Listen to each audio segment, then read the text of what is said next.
हिंदू धर्म में सारी परिक्रमा आगे से, पीपल की परिक्रमा आगे से, मंदिर की परिक्रमा आगे से, माता पिता की परिक्रमा आगे से, गुरुजन की परिक्रमा आगे से, तीर्थ की परिक्रमा आगे से। पर हिंदू धर्म में एक परिक्रमा ऐसी है जो पीछे से चालू होकर पीछे विराम होती है, वो गौ माता की परिक्रमा है। गाय की पूंछ से चालू होकर पूंछ पर विराम होती है, क्योंकि इसने झूठ बोल दिया।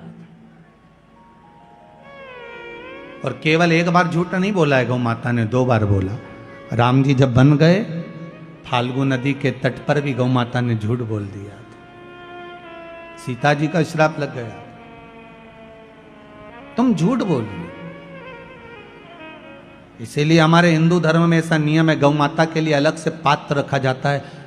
पहले अगर आप लोग राजस्थान साइड में कभी गए होगे, मारवाड़ में कभी गए होगे, तो आप लोगों ने ध्यान दिया होगा, घर के बाहर पत्थर का इतना बड़ा कुंडा रखा रहता था। उस कुंडे में भोजन ले जाके डालते थे, गाय उसे खाती थी। घर के पात्र को झूठा नहीं करने देते थे, घर के पात्र को झूठा नहीं करने देते थे, क्योंकि वो पात्र अगर गौ माता झूठा कर देती थी, फिर उसमें गंगा जल भर कर रखो, 7 बार अग्नि में तपाओ, फिर 3 बार गंगा जल भर कर रखो, तब वो पात्र घर में कार्य लेते थे, पर भगवान की सेवा में नहीं जाता था, क्योंकि झूठ बोली है, झूठ बोला है।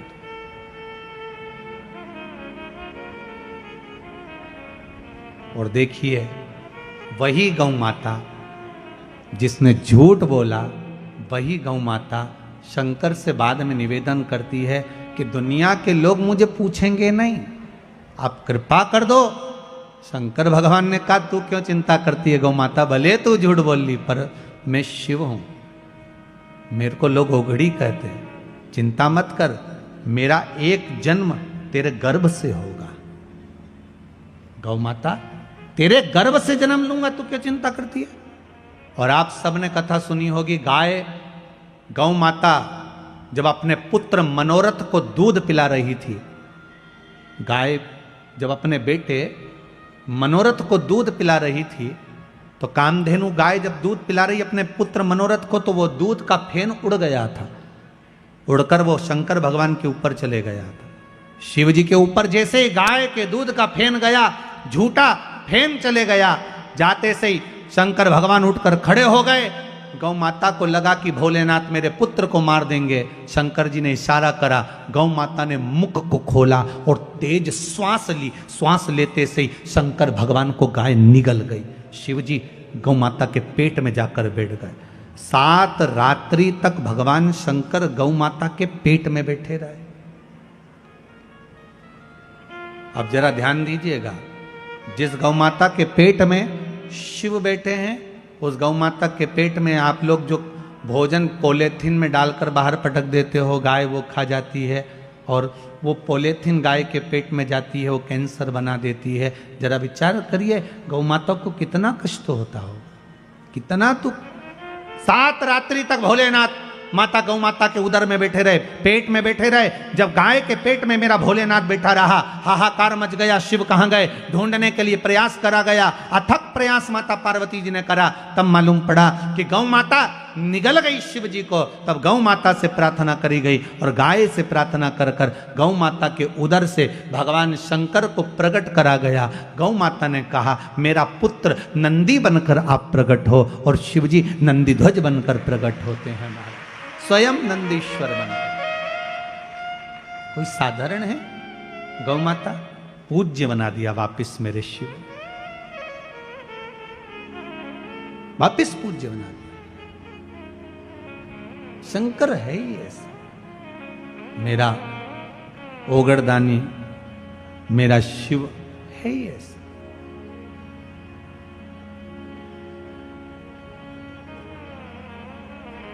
बेलपत्री में ये जो 3 पत्तियां होती हैं, कभी कभी 5 पत्ती की भी बेलपत्र होती है, कभी कभी 6 पत्ती की भी होती है, 4 पत्ती की भी होती है।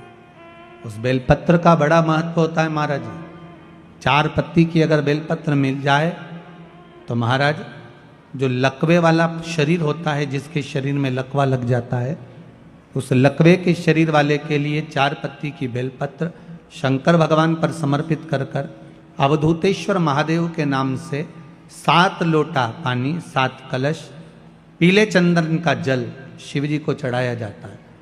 4 पत्ती की बेलपत्र को वापस उठाकर लाते हैं, उसको धोकर जो लकवे का शरीर वाला मरीज होता है धीरे धीरे उसको चूर कर उस बेलपत्र को खिलाना प्रारंभ कर देते हैं। धीरे धीरे शरीर उसका काम करने लगता है। जिसको लकवा लगा हो वो प्रयोग कर सकता है। इसी बेलपत्र की जो नीचे की 2 पत्तियां होती हैं, इन 2 पत्ती के लिए पहले भी वर्णन करा, इन पत्र में भी है। किसी माता को इंजेक्शन लगते थे, इंसुलिन लगता था, पर बेलपत्री के सेवन करने से उनको अब इंसुलिन की जरूरत नहीं है शुगर लेवल में। बेलपत्री की जो पत्ती होती है नीचे की दोनों पत्तियां, इस पर केसर से आप चंदन का तिलक, केसर का तिलक लगा लें। और भगवान शंकर का जो शिव जी के 13 बच्चे हैं, शंकर जी के कितने बच्चे हैं? 13। उन 13 बच्चों में शंकर जी की 5 लड़कियों का नाम ले। जया, जम के बोलिए, जया, विषहरा, श्यामली बारी, दौतली और देव। ये शंकर जी की 5 लड़कियां। इन 5 लड़कियों का नाम लेकर एक एक बेलपत्र को शिव जी पर समर्पित करना प्रारंभ कर दें। 5 या 7 बेलपत्र ले लें, उसको समर्पित कर दें, उसको लेकर आए। जब बेलपत्र शुगर वाला व्यक्ति या बीपी वाला व्यक्ति या थायराइड वाला व्यक्ति खाए तो एक एक बेलपत्र सबसे पहले नीचे की पत्ती को तोड़ ले, जो नीचे की 2 पत्तियां, इसको तोड़कर खाना प्रारंभ करे। फिर आखिरी में ऊपर की पत्ती को खाए। 3 दिन लगातार कर कर देखिए, शुगर लेवल में आ जाएगी। अभी तो कथा चल रही है, आज तो दूसरा ही दिन हुआ है। खाकर तो देखो, 4 दिन तो हम भी यहीं हैं, तो शुगर लेवल में आपको मिलेगी। शिव का स्मरण करिए। पर शंकर भगवान की 5 लड़कियों के नाम मत भूलना। पहली, जम के बोलो जरा, जया। दूसरी, विषहरा। तीसरी, श्यामली बारी।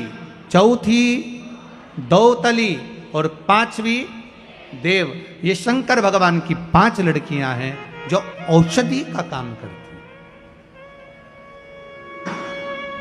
शिव जी की ये 5 लड़कियां औषधि प्रदान करती, साधारण नहीं है।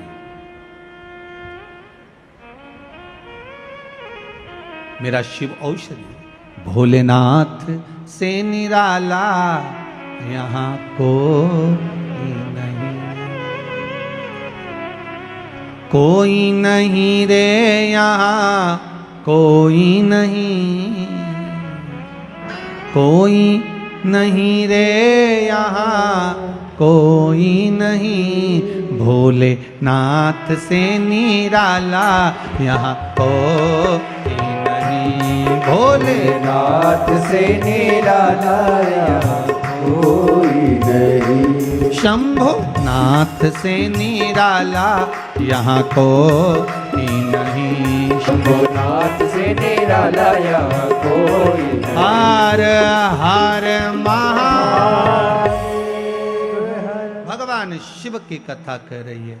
शिव ओघड़ दानी, त्रिकालदर्शी, कैलाशी, अविनाशी शिव।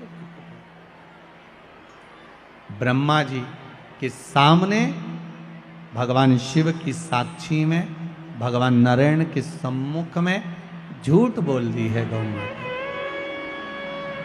गाय ने झूठ बोल दिया।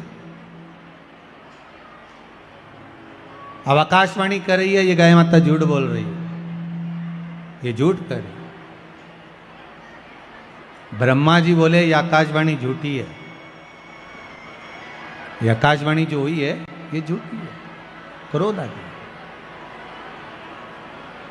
महाराज शिव महापुराण की कथा कर रही है। जैसे ही सुना कि आकाशवाणी झूठी है, भगवान शंकर भगवान को क्रोध आ गया और शिव को क्रोध आया और भोलेनाथ जी ने उसी समय भोलेनाथ जी ने अपने चरण का नख तोड़ा और पैर का नख तोड़कर भगवान उस नख को फेंका। काल भैरव प्रकट कर लिया। काल भैरव प्रकट हो गए।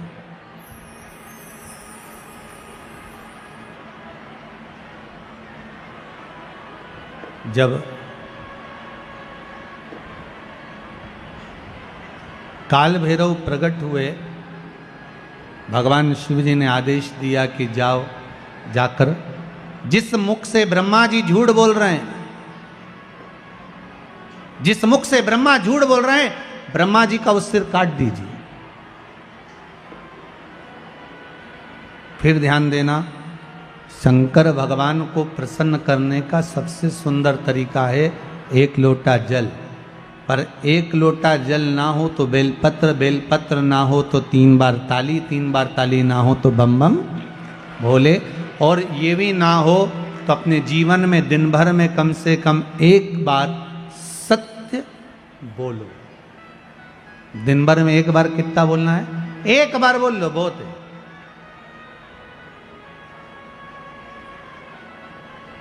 जीवन का सबसे ज्यादा सुख सत्य बोलने में प्रकट हो जाए। सत्यम शिवम सुंदरम, सत्य प्रिय है मेरे भोलेनाथ। हर हर महा, भगवान की प्रियता सत्य में, सत्य में प्रियता मेरी। शंकर भगवान की कथा कर रही है, ओगढ़धानी त्रिकालदर्शी मेरे कैलाशी की कथा कर रही है, मेरे बाबा की कथा कहती है। भगवान शिव काल भैरव को प्रकट करे, काल भैरव ने ब्रह्मा जी का सिर काट दिया। सिर लुढ़कता गया, लुढ़कता गया, लुढ़कता गया, तो भी वो मस्तक झूठ बोलता रहा। मस्तक अभी भी झूठ बोल रहा है कि आकाशवाणी झूठी है। अब सिर कट गया, सिर कटने के बाद भी सिर लुढ़कता लुढ़कता झूठ बोलता गया। ब्रह्मा जी के रक्त, जो सिर कटने पर जो रक्त निकला, वो रक्त से एक नदी प्रकट हो गई जिसका नाम है कर्मनाशा। कौन सी नदी है? जरा जम के बोलिए। कर्मनाशा नदी प्रकट हो गई। भगवान शिव ने कहा ये कर्मनाशा नदी ब्रह्मा जी के सिर कटने पर प्रकट हुई है। ये कर्मनाशा नदी भारत की भूमि पर एक ऐसी नदी है जिस नदी पर कुत्ता भी पानी नहीं पीता। भारत की भूमि पर केवल एक नदी ऐसी है जिस पर पक्षी भी अपनी चोंच उस नदी के पानी को नहीं लगाता, वो कर्मनाशा।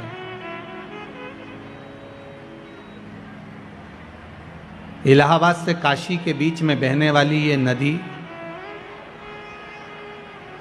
वैसे तो 14 किलोमीटर की है, पर आजकल अगर लोग नेट पर सर्च करते हैं तो वो 20 किलोमीटर की दिखती है। अब हो सकता है उसका विस्तार हुआ हो, पर शिव महापुराण में, लिंग पुराण में वो 14 किलोमीटर है।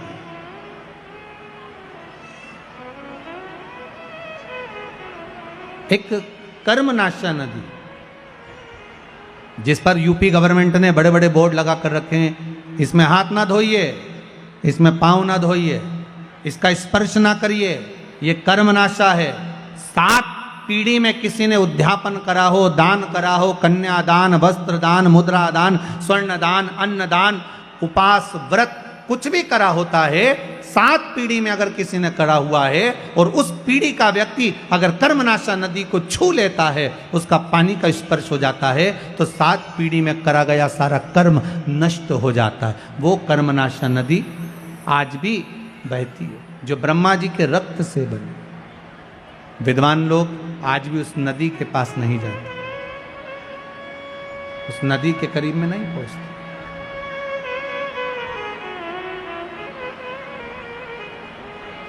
नदी के करीब में नहीं जाते। महाराज शंभु शरणे पड़ी, एक निवेदन अगर आप लोग स्वीकार करें तो, सभी लोग अगर स्वीकार करें तो बैठे बैठे ही थोड़ा थोड़ा सा खसक जाइए। बाहर पानी आ रहा है, इसलिए आप थोड़ा थोड़ा सा बैठे बैठे खसको, खड़े मत होइए, बैठे रहिए, बस उसको थोड़ा सा आप स्वीकार करिए, जिससे आप लोग आराम से बैठे रहें। बैठे बैठे खसक जाओ। आप शंकर के भगत हो, शिव आपके हृदय में बैठा हुआ है, बस आप उसको स्वीकार करते हुए कुछ देर की और बात है, सबको विराजमान कर लीजिए। हर हर महा शंभो शरणे पड़ी, मांगू घड़ी रे घड़ी, दुख काटो। दया करी ने दर्शन आपो, दया करी ने दर्शन आपो। भगवान ओगढ़दानी त्रिकालदर्शी कैलाशी हर हर महा, हर हर महादेव। भगवान शंकर ओगढ़दानी त्रिकालदर्शी मेरे शिव ने कृपा करी और काल भैरव प्रकट होकर ब्रह्मा जी का सिर काट दिए, ब्रह्मा जी का मस्तक कटा।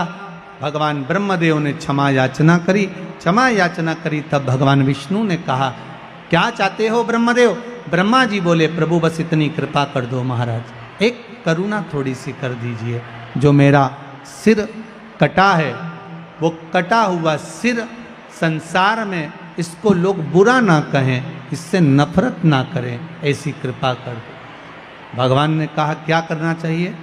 भगवान विष्णु बोले प्रभु आप तो सामर्थ्यवान हैं, आप सब कुछ कर सकते हैं। भगवान उसी समय पर ब्रह्मा जी के कटे हुए सिर को बट वृक्ष बना देते। काय का वृक्ष बनाया है? बट वृक्ष। भगवान शंकर ने कहा सुनो ब्रह्मा जी, ए ब्रह्मदेव, तुम्हारा जो सिर कटा है ये बट वृक्ष के नाम से पूजा जाएगा।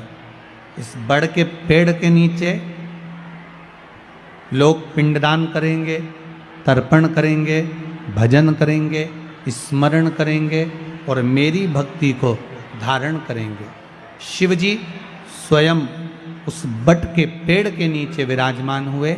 शंकर जी का एक नाम हो गया बटकेश्वर महादेव। क्या नाम पड़ा है? बटकेश्वर महादेव। महाराज जिसका कर्जा ज्यादा बढ़ जाता है, आवक रुक जाती है, कोई कर्जा ज्यादा हो गया, पैसे नहीं आ रहा है, अदालत में कोई केस चल रहा है, निपट नहीं रहा, तो उसके लिए बटकेश्वर महादेव का पूजन किया जाता है। लिंग पुराण में लिखा है कि बटकेश्वर पूजन जो होता है वो भगवान बड़ के पेड़ के नीचे शिवलिंग का निर्माण कर कर या बड़ के पेड़ के नीचे कोई शंकर भगवान का शिवलिंग हो, वहाँ पर इस पूजन को किया जाता है। जिस व्यक्ति पर कर्जा ज़्यादा हो जाए या अदालत में या कहीं कोर्ट केस हुआ हो या तकलीफ आ रही हो, तो बटकेश्वर महादेव का पूजन मान्य है। छोटे से शिवलिंग का निर्माण बट वृक्ष के नीचे करना। और पहले भी आप लोगों को कहा है ज्यादा बड़ी मूर्ति घर के अंदर ना हो, प्रयास करिएगा अंगुष्ठ आकृति के बराबर की मूर्ति हमारे घर के अंतर्गत हो। और अगर बड़ी मूर्ति भी आपके घर में है तो इसका मतलब ये नहीं कि आप उसको निकाल दें, उसको भी पूजन में रखो, वो अपनी पुरातन है, उसका भी स्मरण करिए। पर प्रयास करो कि बाजार से कोई नए देवता की मूर्ति ज़्यादा एकत्रित नहीं करना। आज के ज़माने में बड़ी बड़ी परेशानी है। जिस तीर्थ में जाते हो वहाँ से मूर्ति लेकर आ जाते हो। बद्रीनाथ जी घूमने गए तो बद्रीनाथ जी को लिया, द्वारका जी गए तो बोलते जाओ जरा द्वारका जी को लिया, जगन्नाथ जी गए जगन्नाथ जी को लिया। इतने सारे देवता घर में रखे हैं। अब भगवान की पूजन हो रही नहीं हो रही, थोड़ी बहुत पूजन हुई, थोड़ी बहुत नहीं हुई। अब छोटी जगह में, अब जैसे आप लोग अगर पास पास में आप लोगों को बिठा दिया जाए तो परेशानी होती कि नहीं होती? जम के तो बोलो जरा, होती है ना। अब तुम्हारा इतना बड़ा तो मंदिर घर के अंदर, कितना बड़ा मंदिर, छोटा सा तुम्हारे घर में मंदिर, इतने बड़े मंदिर में वहीं शंकर जी बैठे, वहीं राम जी बैठे, वहीं कन्हैया जी बैठे, वहीं लड्डू गोपाल, वहीं पर लक्ष्मी जी, वहीं पर दो गणेश जी, वहीं पर सारे देवी देवता। बद्रीनाथ गई तो उनको भी लाया, जगन्नाथ गई उनको भी लाई, रामेश्वर गई उनको भी लाई, सारे देवता वहीं इकट्ठे। और सुबह से उठ कर गई, इतनी सी शक्कर ले गई। अब इतनी सी शक्कर भगवान के सामने रख दी और आरती उतार दी। अब सारे देवता आपस में सोच रहे कि तुम खाओगे कि हम खाएंगे। इसलिए शास्त्र कहता एक साधे सब सधे, सब साधे बिसरा। एक को साध लो सब हो जाए। हमारे देवाधिदेव महादेव को जो जल चढ़ाते हो ना, 33 कोटि देवताओं को वो जल प्राप्त हो जाता है। ब्रह्मा भी उसी में है, विष्णु भी उसी में है, इंद्र भी उसी में है, देवी भी उसी में है, देवता भी उसी में, सब उसी में विराजमान। कहीं हमें भटकना नहीं है उसको ढूंढने के लिए, सब उसी के भीतर विराजमान। एक बेलपत्री का पत्ता, मात्र एक बेलपत्री का पत्ता, जिसके भीतर ब्रह्मा भी है, विष्णु भी हैं, शिव भी हैं, और इस बेलपत्री के बीच वाली पत्ती से लेकर जहां 2 पत्तियां रहती हैं, उस पत्ती के बीच में जो गैप होता है डंडी का, इसमें 64 योगनियां भी हैं। 64 योगनियां देवियां भी इसके अंतर्गत विराजमान है। और उस डंडी के नीचे जहां 2 पत्ती है, इस 2 पत्ती के नीचे की जो लंबी डंडी रह जाती है, इसमें 33 कोटि देवताओं का भाग है। उस डंडी के नीचे जो छोटा सा एक मोटा सा भाग रह जाता है, कई बार आप लोगों ने बेलपत्री को तोड़ा होगा तो नीचे एक मोटा सा भाग रह जाता है, महाराज उसके अंतर्गत सारे तीर्थों का भाव जागृत रहता है। उस बेलपत्री को केवल साधारण ना समझे, शिव को अगर समर्पित कर रहे हैं तो वो संपूर्ण उसी के अंतर्गत, संपूर्ण।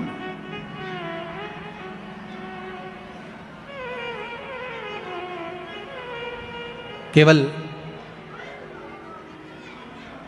आप लोगों ने बेलपत्र अगर कभी शिवजी पे चढ़ी हुई, हम तो कई बार निवेदन करते हैं कि आप उसका सेवन हफ्ते में एक बार, जिसको भी शुगर हो, बीपी हो, थायराइड हो, हफ्ते में एक बार शंकर जी पे चढ़ी हुई बेलपत्र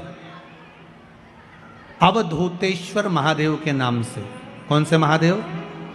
अवधूतेश्वर महादेव के नाम से खाना प्रारंभ कर देना चाहिए, हफ्ते में एक बार।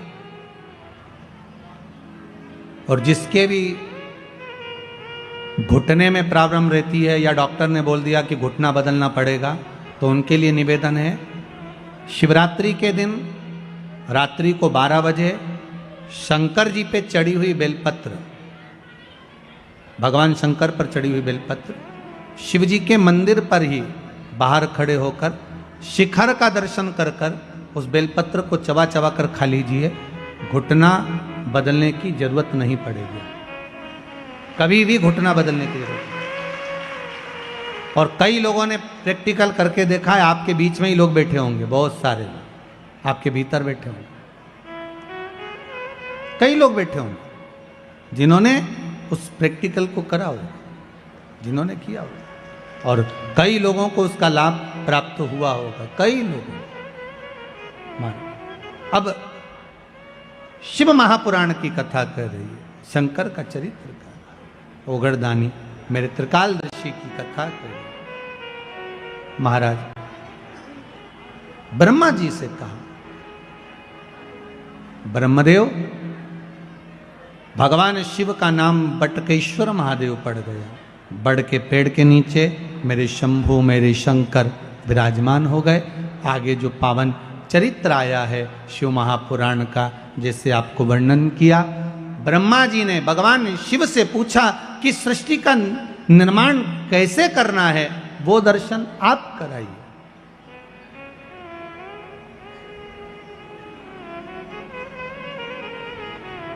इस सृष्टि खंड को बढ़ाना कैसे है, उसका वर्णन आप करें। महाराज शिव कथा कहती है, ब्रह्मा जी के लिए भगवान स्वयं वर्णन कर कर जाते हैं कि आप एक काम करिएगा, आधा पुरुष आधे स्त्री का निर्माण करिएगा। पुरुष और स्त्री का निर्माण करना था, ब्रह्मा जी को भान नहीं हो पाया, उन्होंने पुरुष और स्त्री को मिलाकर निर्माण कर दिया, जिससे किन्नर उत्पन्न हो गए। अब किन्नर उत्पन्न हुए तो भगवान विष्णु और भगवान शंकर दोनों आ रहे थे, मेरे शिव आ रहे थे। भगवान विष्णु ने देखा कि चारों तरफ किन्नर ही किन्नर हैं, जहां देखो किन्नर नृत्य कर रहे हैं, ताली बजा रहे हैं, स्मरण कर रहे हैं। इतने में तो भगवान विष्णु को हंसी आ गई, बड़ी जम के भगवान नारायण हंस दिए, बहुत ठाका लगाकर। जैसे ही भगवान विष्णु हंसे तो भगवान शंकर ने पूछा, क्या हुआ नारायण, आप हंस क्यों रहे हो?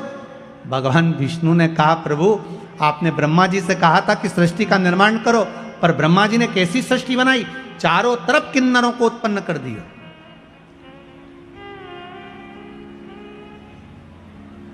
सबसे पहली सृष्टि का निर्माण में किन्नर उत्पन्न हुए थे।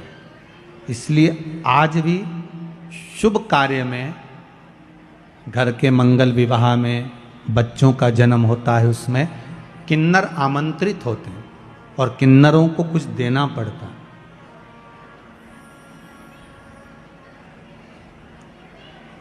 ये भगवान ब्रह्मा की बनाई हुई सृष्टि में से प्रथम सृष्टि में किन्नर थे। भगवान विष्णु हंस दिए, शंकर भगवान को थोड़ा सा क्रोध आ गया कि ब्रह्मा जी ने निर्माण करा और तुम हंस रहे।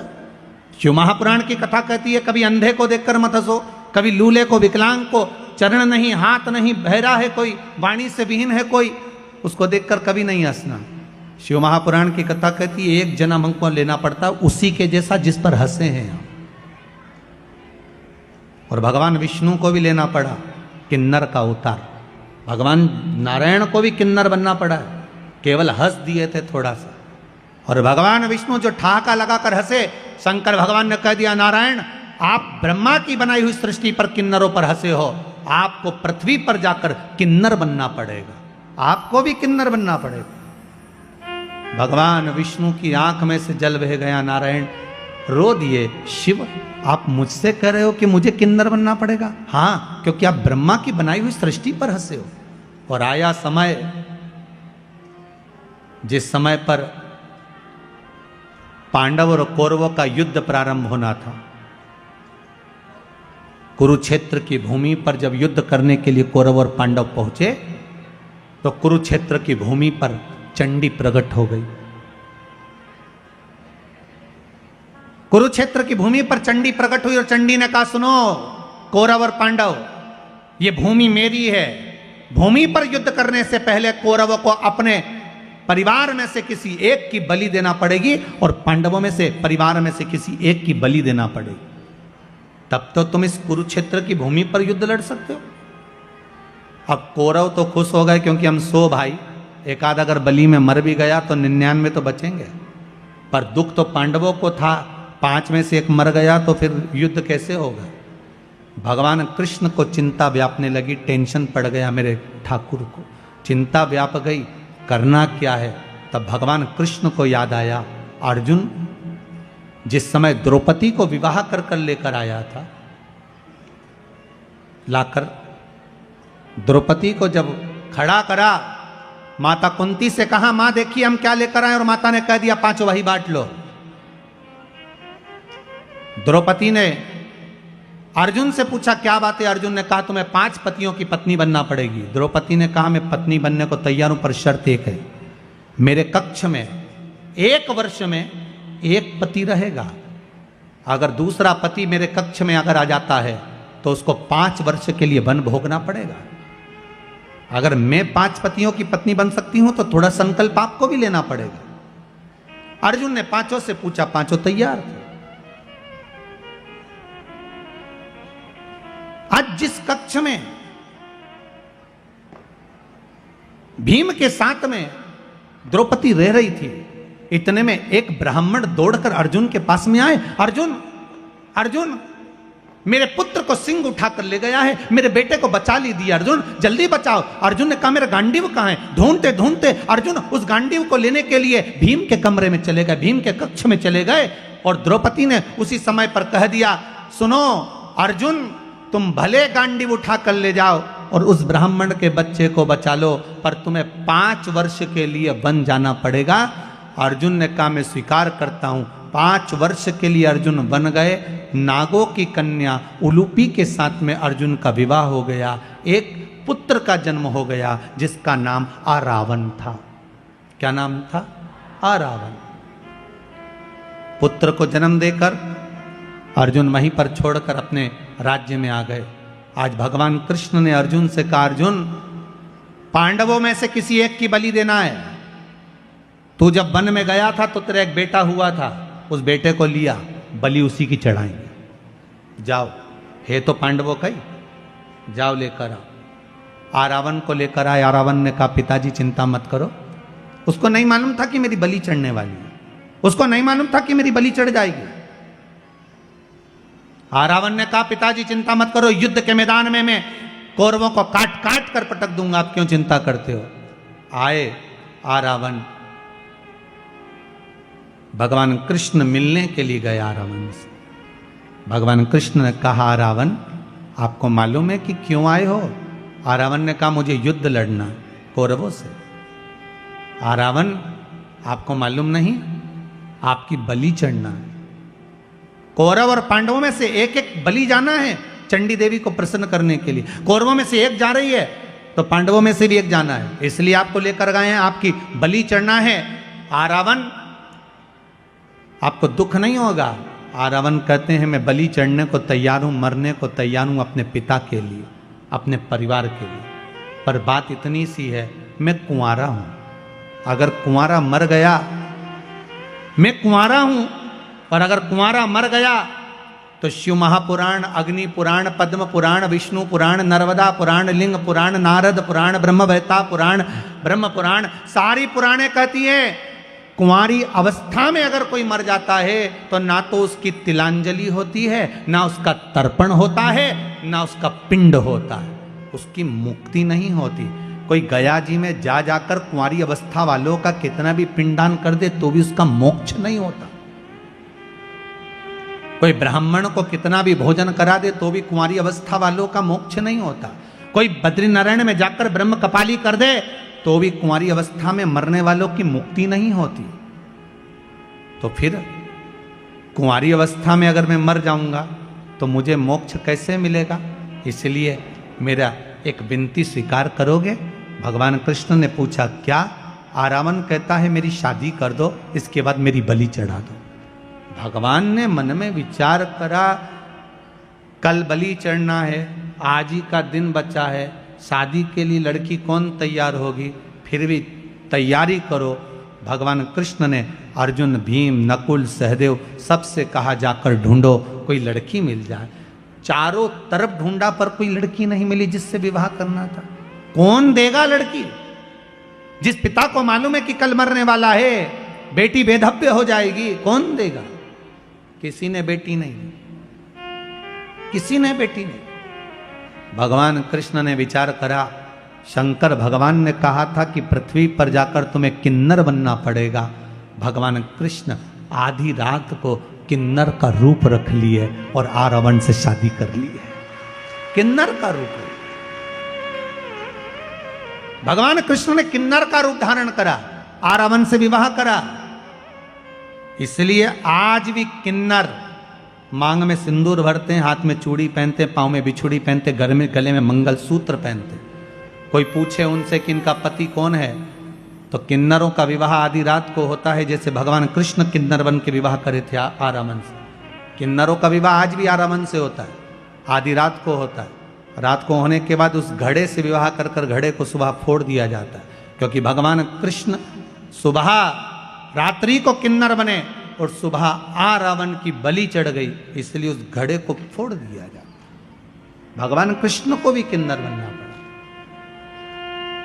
आप किसी विकलांग पर, आप किसी कमजोर पर, आप किसी बेहीन पर अगर हंसते हो, एक जन्म आप भी तैयार रखिए कि आपको उसका लेना पड़ेगा। क्यों हंसो। उसको देखकर तो दुख होना चाहिए कि बेचारे की माना दशा है। अब ये तो भगवान ही जानता है कि किस कारण से व्यक्ति को भोगना पड़ रहा है। ये तो वो दातार दयालु ही जानेगा, भगवान ही जानेगा। कुंवारी अवस्था में मर गया तो मुझे नरक भोगना पड़ेगा।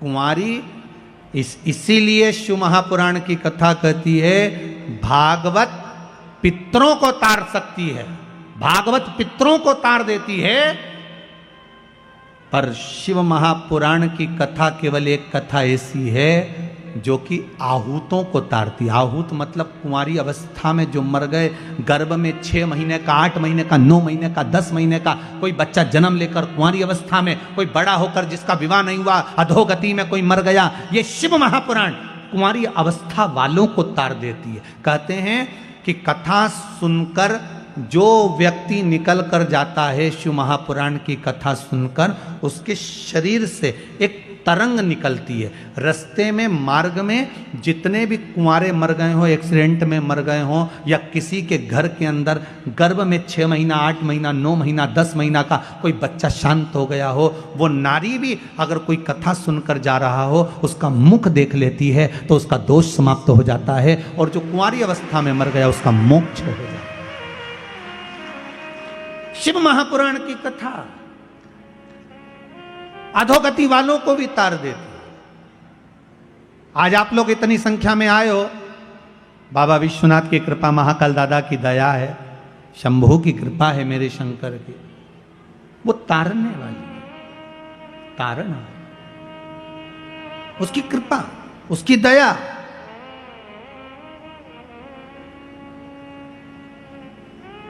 और एक बात आपको कहेंगे, आपको तो गौरवान्वित होना चाहिए, माहिल्या की नगरी के हो,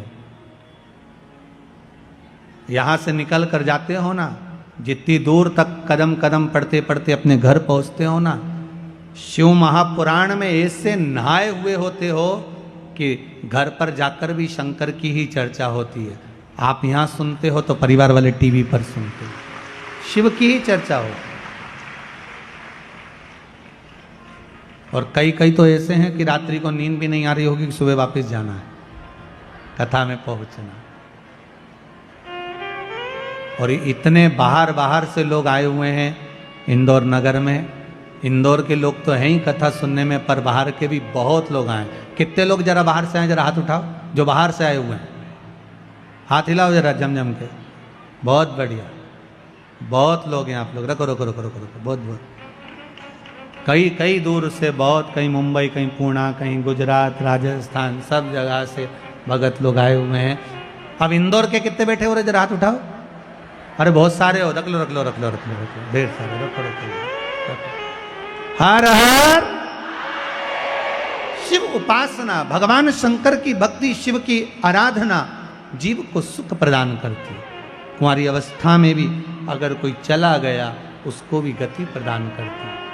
महाराज, तब भगवान भोलेनाथ ने देखा कि ये दशा गड़बड़ हुई।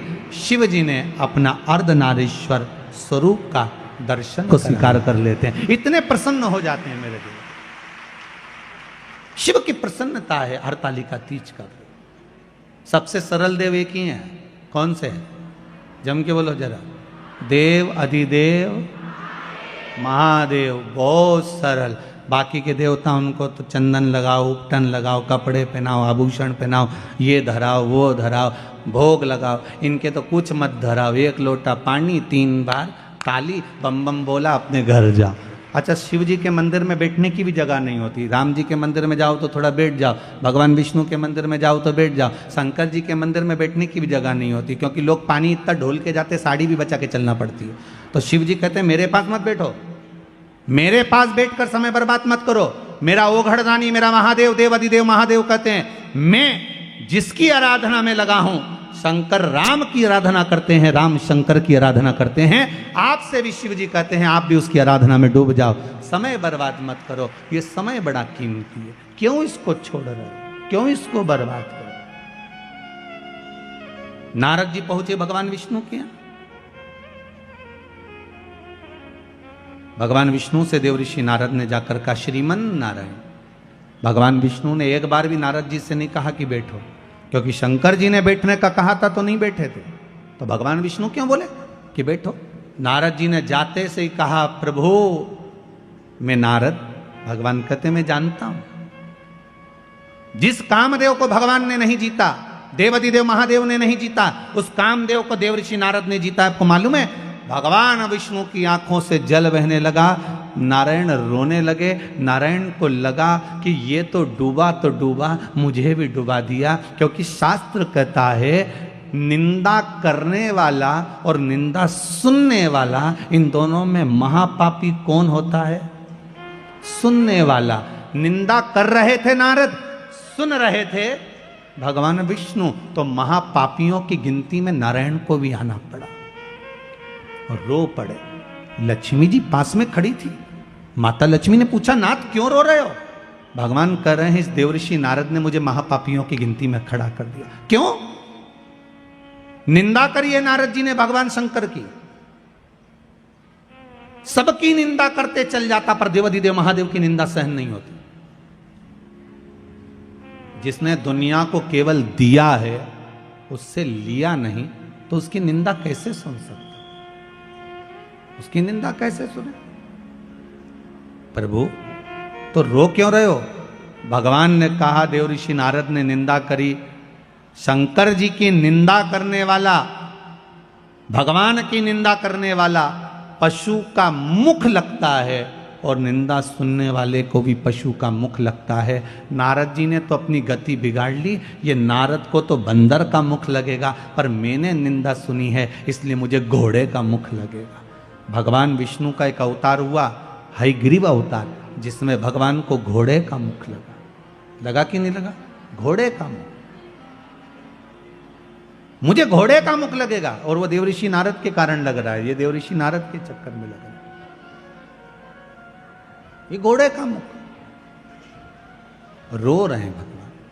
भगवान देवऋषि नारद से बोले, नारद जी आपने कामदेव को जीता मानते हैं, पर आपके ये शब्द नहीं निकलना थे कि आपने शंकर भगवान जिस कामदेव को नहीं जीते उसको हमने जीता है। आपने ये क्यों बोला? आपको ये नहीं बोलना था। आपने ये बोला, ये श्रेष्ठ नहीं। आप ये बोले हो, ये श्रेष्ठता नहीं है। महाराज ये गलत आपने संबोधन कर दिया, ये संबोधन श्रेष्ठ नहीं महाराज। और जब सुना,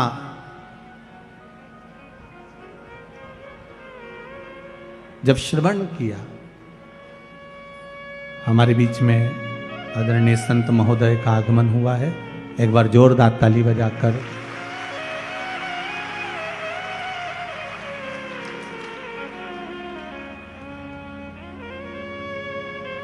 भगवान देवाधिदेव महादेव की कथा। शंभो शरणे पड़ी मांगू घड़ी दुख दया करी।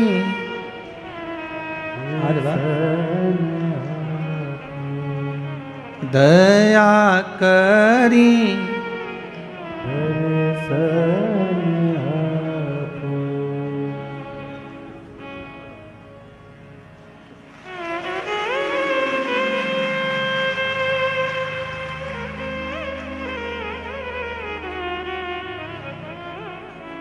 शंभो शरणे पड़ी मांगू घड़ी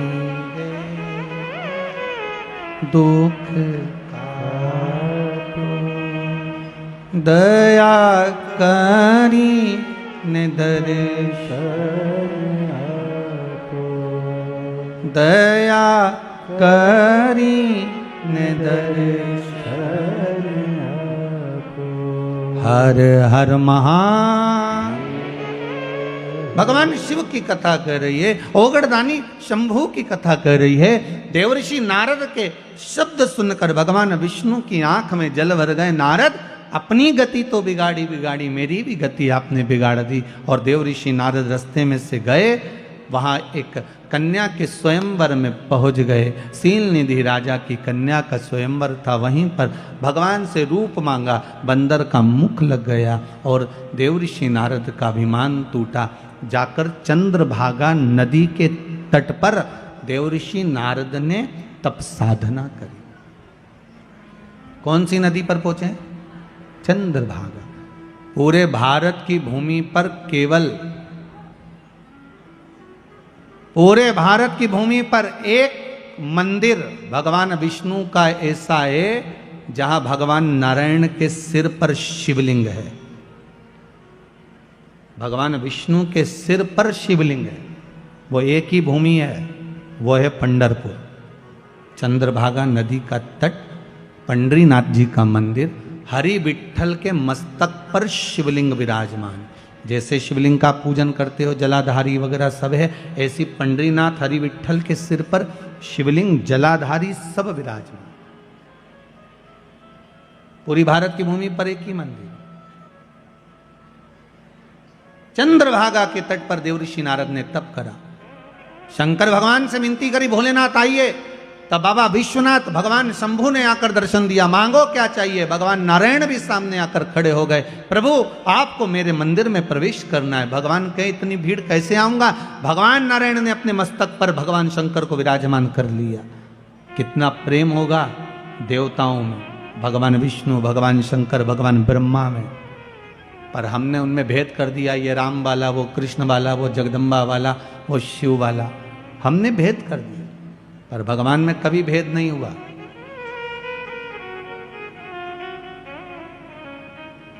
भगवान में कभी भेद नहीं। ब्रह्मा विष्णु सदा जानत। ध्यान दीजिएगा, यहां शब्द लिखा है, जिनके मन में भेद होता है वो नहीं जान सकते कि ये तीनों एक है। ब्रह्मा विष्णु सदा जानत प्रणवक्षर के ओम अक्षर के यह तीनों एकार। ओम हर हर हर भगवान एक, ना भगवान विष्णु अलग है, ना भगवान ब्रह्मा अलग है, ना भगवान शिव अलग है, तीनों एक है। तीनों में कोई विषमता नहीं है। बस हमारी दृष्टि का भेद हो सकता है। हम जैसा चश्मा लगाएंगे वैसा ही तो हमको दिखेगा। हम पहले भी आपको कहें, काला चश्मा लगाओगे सब काला दिखेगा, लाल चश्मा लगाओगे सब लाल दिखेगा, पीला लगाओगे तो पीला दिखेगा। कामी को कामी नजर आता है, अहंकारी को अहंकारी नजर आता है, तृष्णावान को तृष्णावान नजर आता है, साहूकार को साहूकार नजर आता है, बेईमान को बेईमान नजर आता है, ईमानदार को ईमानदार नजर आता है, धर्मात्मा को धर्मात्मा नजर आता है, पुण्यात्मा को पुण्यात्मा नजर आता है, संत को संत, भगवंत को भगवंत नजर आता है, साधु को सब साधु नजर आते हैं। आपकी दृष्टि जैसी होगी सामने की सृष्टि वैसी ही नजर आएगी। संत तुकाराम जी को रात्रि में नींद नहीं आ रही थी, दरवाजे के बाहर जाकर बैठ गए थे। वहां से 4 चोर चोरी करने जा रहे थे। तुकाराम जी को लगा इतनी रात को ना जाने किसको कौन सा काम अड़ गया, चलो मैं इनकी हेल्प कर देता हूं। संत थे, सब संत नजर आ गए, साधु को सब साधु नजर आ गए। संत तुकाराम जी उनकी हेल्प करने के लिए, उनको सहयोग करने के लिए उनके पीछे जाने लगे। चोरों ने विचार करा तुकाराम आ रहा है, किसी को बता देगा। एक चोर ने कहा चिंता मत करो, अपनी टोली में शामिल कर लो। अपनी टोली में, हाँ। चारों ने कहा सुनो तुकाराम, हमारे साथ चल रहे हो, चलो, मना नहीं है, आधा आधा तुमको भी दे देंगे। तुकाराम जी को लगा कि इनका जो काम होगा आधा मुझे दे देंगे। अच्छा हेल्प कर दूंगा, फ्री तो बैठा हूं रात को, करना क्या, आधी रात को फ्री तो हूं, चलो। तुकाराम जी जैसे ही गए तो चारों की चारों चोर एक सेठ जी के घर में घुसने लगे, प्रवेश करने लगे। तुकाराम जी बोले मैं चलूं काम करने के लिए। इतने में चोर बोले तुम नए नए हो, तुमको मालूम नहीं है, तुम यहाँ खड़े रहो, अभी आधे घंटे में हम बाहर आ रहे हैं, तुम्हारा हिस्सा तुमको देंगे। तुकाराम जी को लगा कि काम का हिस्सा है, मुझे देंगे। अब ये चोर तो अंदर गए, 1 घंटा हो गया निकल के नहीं आए, 2 घंटे हो गए नहीं आए। तुकाराम जी को लगा कि ये वही सेठ जी का घर है जहाँ रोज शिव महापुराण की कथा होती थी, ये वही सेठ जी का घर है जहाँ रोज रामायण गीता होती, भगवान का भजन होता। ये चारों की चारों तो भजन में बैठ गए और मुझे यहाँ छोड़ गए। मैं भी कितना पागल कि यहाँ खड़ा हूँ, अंदर जाता हूँ। और संत तुकाराम जी जैसे ही अंदर गए, अंदर जाकर उन्होंने जो भगवान का दर्शन करा, एक फोटो दिख गया उनको, फोटो में हरि विट्ठल दिख गए। तुकाराम जी ने जेब में से करताल निकाली, निकालते से बजाने लगे विट्ठल विट्ठल विट्ठल। जैसे ही करने लगे, चारों की चारों चोरों ने सोचा तुकाराम अंदर आ गया, चारों कोई पलंग के नीचे कोई ऊपर छुप गए। इतने में सेठ जी के नेत्र खुल गए, सेठ जी बाहर आए, गुरुदेव आप आए हो? जिस गुरु को बुलाने के लिए मेरी जिंदगी लग गई, वो गुरु आज तक मेरे घर पर नहीं आया, आज आधी रात को मेरा गुरु मेरे दरवाजे पर आया। गुरुदेव आप आए हो, मैं अभी पानी लेकर आता हूं। और सेठ जी भागे पानी लेने के लिए। पानी लेने जैसे सेठ जी गए, वैसे ही वापिस लौट कर आ गए, पानी नहीं लाए। और लेने गए थे पानी, वापिस आए और आते से पूछा, गुरुदेव आप तो कभी अकेले नहीं जाते थे, आज अकेले कैसे आ गए गुरुदेव? संत तुकाराम जी बोले, कौन बोलता है अकेले आए? दो पलंग के नीचे दो ऊपर हैं। कहा किसने कि अकेले आए? दो नीचे दो ऊपर। चोरों ने सोचा ये तो जूते खिलवाएगा, अब तो निकलो बाहर। चारों बाहर निकल के तुकाराम जी के पास खड़े हो गए। सेठ जी गए जल लेने, पानी पिलाया, अंदर गए श्रीफल लाए, पांच माला लाए, 5 स्वर्ण की मुद्रा लाए, पांचों को दी, प्रणाम करा। प्रणाम कर कर तुकाराम जी से कहा, गुरुदेव ऐसी कृपा और करना, आते रहना। तुकाराम जी बोले, वो तो इनकी कृपा है जो हम यहाँ आ गए, नहीं तो हम कैसे आते। इतने में तुकाराम जी वापस बाहर निकलने लगे। सेठ जी ने चारों चोरों के चरण पकड़ लिए, भैया बड़ी करुणा करी आपने जो हमारे गुरुजी को लेकर आ गए। इतने में चोरों की आंखों से जल बह रहा था। बाहर निकलकर संत तुकाराम के चरण चोरों ने पकड़ लिए और कहा, गुरुदेव जब जब पकड़ाते थे जूता खा कर आते थे, आज जिंदगी में पहली बार पकड़ाए, गले में माला पहनकर आए हैं, बड़ी कृपा है आपकी। इतने में तुकाराम जी ने कहा, सुनो, संतों के पीछे चलोगे तो माला ही मिलेगी, और कामियों के पीछे, चोरों के पीछे चढ़ोगे तो जूते की माला ही मिलेगी। ये संत साधु सन्यासी तपस्वी साधक उपासक भगवंत जितने हैं, इनके पीछे चलने पर, भजन में जाने पर, कीर्तन में जाने पर, नाम स्मरण करने पर, भगवान की भक्ति में डूबने पर जो मिलता है वो दुनिया में किसी को नहीं मिल सकता। वो सुख है, वो सुख है।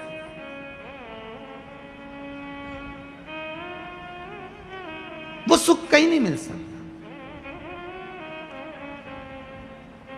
मैं कहने में पीछे नहीं हटूंगा। आदरणीय श्री कैलाश जी विजयवर्गीय जी विराजमान हैं, कहीं मेंदोला जी भी बैठे होंगे, श्री रमेश जी मेंदोला। कहने में पीछे नहीं हटूंगा। आपके क्षेत्र के जितनी भी विधानसभाएं होंगी इस इंदौर क्षेत्र के अंतर्गत, कहीं भोजन भंडारे और कथा भागवत इतनी होती कि नहीं होती, वैसे तो बहुत कम सुनने को मिलती है, पर आपका जो क्षेत्र है, जिस क्षेत्र के अंतर्गत कथा चल रही है, इस क्षेत्र के अंतर्गत जिस व्यक्ति से पूछो वो एक ही बात कहता है कि हमारे क्षेत्र के जो विधायक हैं और आदरणीय कैलाश जी हैं या रमेश, अच्छा एक बात और बड़े प्रेम से बोलते हैं, दादा हैं तो वो जो कथा करवाते हैं, जो कथा के बाद में या अन्य समय पर कथा नहीं भी होती, भोजन भंडारे जो होते हैं बड़े सादगीपूर्ण होते हैं। और उस सादगीपूर्ण भंडारे में एक भंडारे ने विश्व रिकॉर्ड तोड़ा है। मैं तो उस भंडारे में नहीं पहुंचा था, पर खबर पूरे भारत में है। वो है पितृ पर्वत पर श्री हनुमान जी के विराजमान होने का। उस भंडारे ने शायद विश्व रिकॉर्ड तोड़ दिया, सारे रिकॉर्ड तोड़ दिए। और एक ऐसा तीर्थ इंदौर नगर को दिया है, जीव रहे ना रहे, हम रहे ना रहे, परंतु वो तीर्थ अजर और अमर हो गया है। ऐसा तीर्थ आदरणीय श्री कैलाश जी विजयवर्गीय जी ने, मेंदोला जी ने और इनके साथ की जो टीम है उसने जो प्रदान करी है, उसके लिए बहुत बहुत साधुवाद है। वो बहुत बहुत अच्छी एक पहल और एक आनंद, बाबा की कृपा सुख देने के लिए। और हो संतों के पीछे चलना। तुकाराम जी की कथा कहती है, यहां भगवान विष्णु का चरित्र कर रहा है। देवऋषि नारद का अभिमान तोड़ दिया गया। भगवान नारद जी का अहंकार था, अभिमान था, वो टूट गया। बानर का जो मुख लगा था वो छूट गया, भक्ति में लीन हो। शिव की भक्ति साधारण नहीं है। जितने जितने हमारे यहां पर जैसे कहते हैं ये ब्राह्मण है, ये माहेश्वरी है, ये अग्रवाल है, ये ताम्रकार है, ये स्वर्णकार है, ये चौरसिया है, ये वर्मा है, जैसे हमारे यहां कहते हैं ये सेन है, ये चर्मकार है, ये दर्जी समाज से है। हमारे यहाँ कहते हैं इन सब के जितने भी पुराने पुराने गुरु हुए हैं, उन गुरुओं को उठाकर देखना। जितने भी इनको वंश में रहे हैं वो सब शिव के उपासक रहे,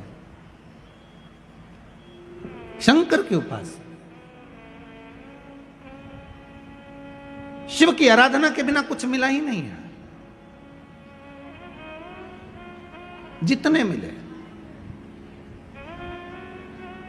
महाराज,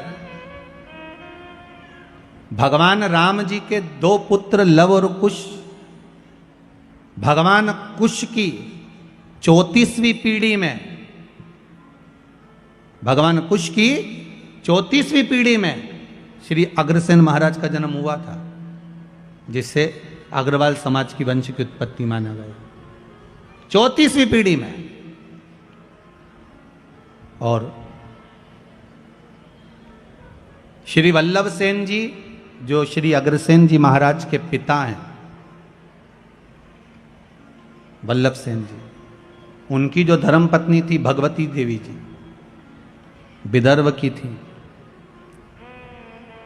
विदर्भ से दो माताएं हमारे यहाँ आई थी, एक सूर्यवंश में, एक चंद्रवंश में। सूर्यवंश में वल्लभ सेन जी की जो धर्मपत्नी है वो विदर्भ की है भगवती माता जी, और विदर्भ से ही श्री रुक्मणी माता जी जो भगवान कृष्ण की धर्मपत्नी है। ये दो विदर्भ से आई।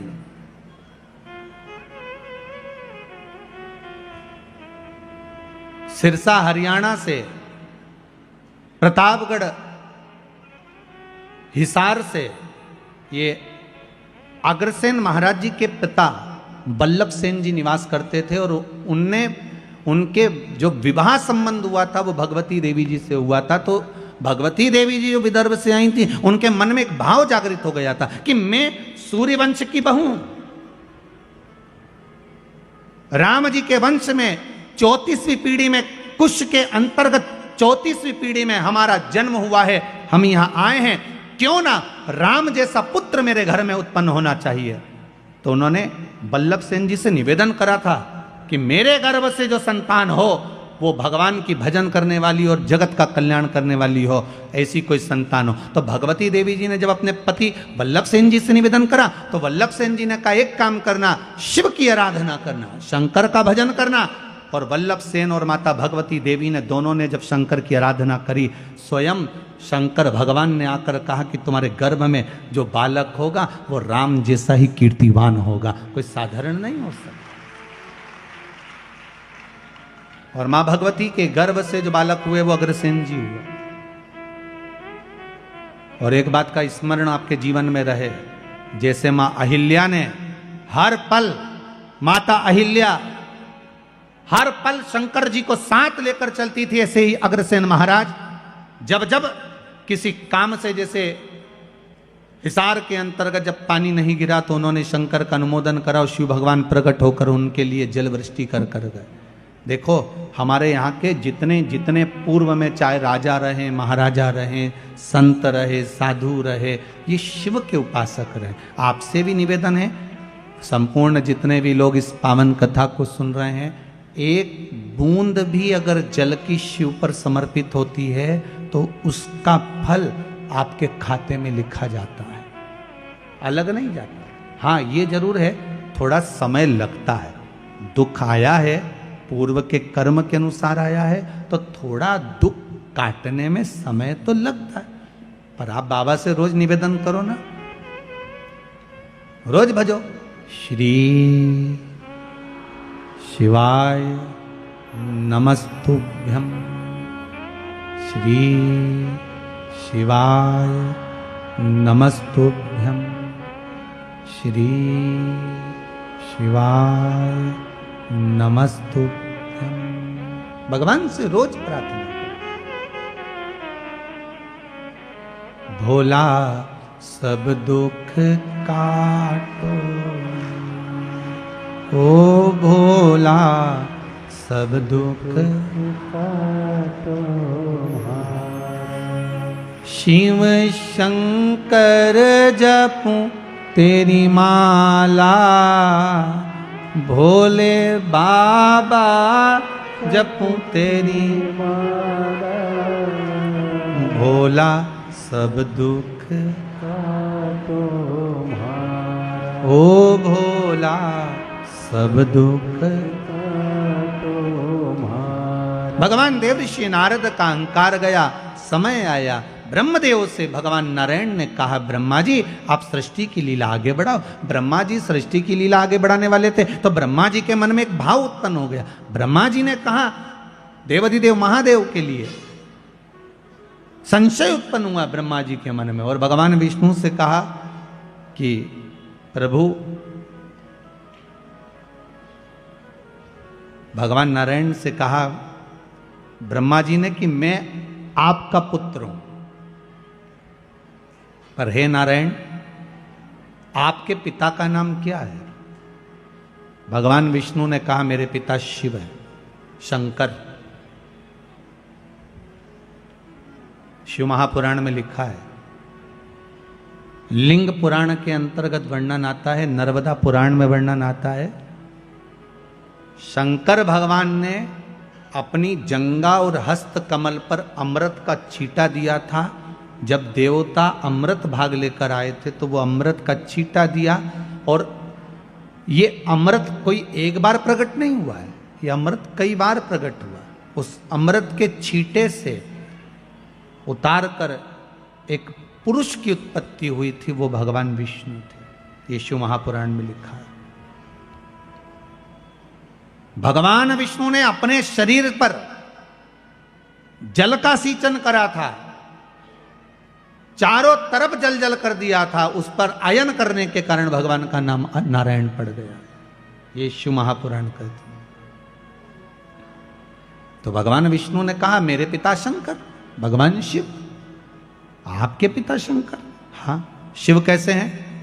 भगवान विष्णु ने कहा ये सामने पर्वत है, अपन इसको घुमाते हैं, प्रकट करते हैं शंकर भगवान को। दोनों ने मिलकर जो पर्वत को घुमाना प्रारंभ करा, उसमें से एक लिंगायत आकृति प्रकट हो गई। जैसे ही लिंगायत आकृति प्रकट हुई भगवान शंकर के सामने, जैसे ही भगवान विष्णु के सामने लिंग प्रकट हुआ, लिंग प्रकट होते से ही भगवान शंकर ने कह दिया नारायण मैं सामने प्रकट हो गया हूं, मांगो तुम्हें क्या चाहिए। भगवान विष्णु कहते हैं मैंने मांगने के लिए आपको प्रकट नहीं करा, मैंने तो केवल आपको नमन करने के लिए ब्रह्मा जी को आपका स्वरूप दिखाना था कि मेरा पिता कैसा है, उसको बताना था, इसलिए प्रकट किया। अच्छा, हाँ।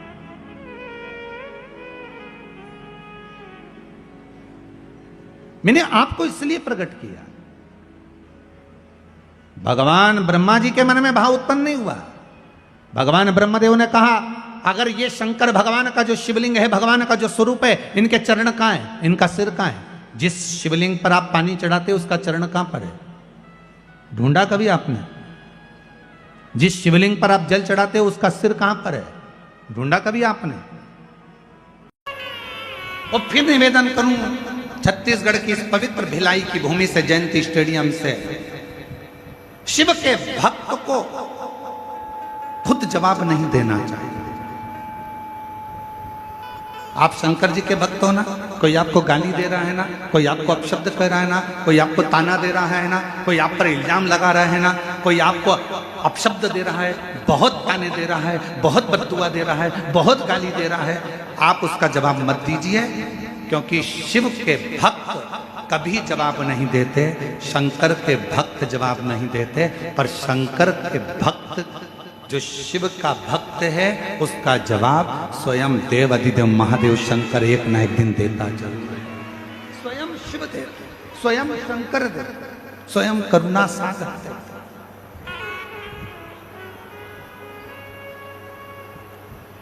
बमोल का पेड़ लगाओगे तो आम नहीं आएगा,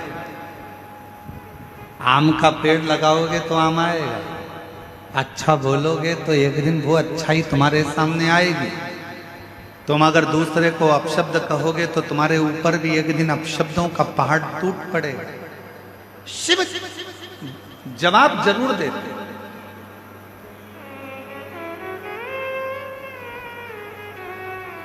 मेरी जीजियां बैठी हैं, आप लोगों से एक निवेदन करूं, सही उत्तर देना। तुम्हारी घर में लड़ाई हो जाती है, प्रत्येक पत्नी क्या इच्छा लगती है अपने पति से कि जब मेरी लड़ाई हो तो कम से कम तुम मेरा साथ तो दो। बोलो सही है कि गलत है? अरे जम के तो बोलो, सही है ना? लड़ाई पत्नी की हुई है, विवाद पत्नी का हुआ है, और आशा पत्नी लगा कर बैठी है कि मेरी लड़ाई हुई है, मेरा झगड़ा हुआ है, तो मेरी लड़ाई में कम से कम तुम तो जवाब दो। बस उसी तरह शिव का जो भक्त होता है वो इंतजार करता है कि मैं जवाब नहीं दूंगा, जवाब देगा मेरा काल अधिपति महाकाल, और जब वो जवाब देगा तो हिला हिला देगा। इसलिए जवाब का इंतजार उसका, जवाब का इंतजार उसका।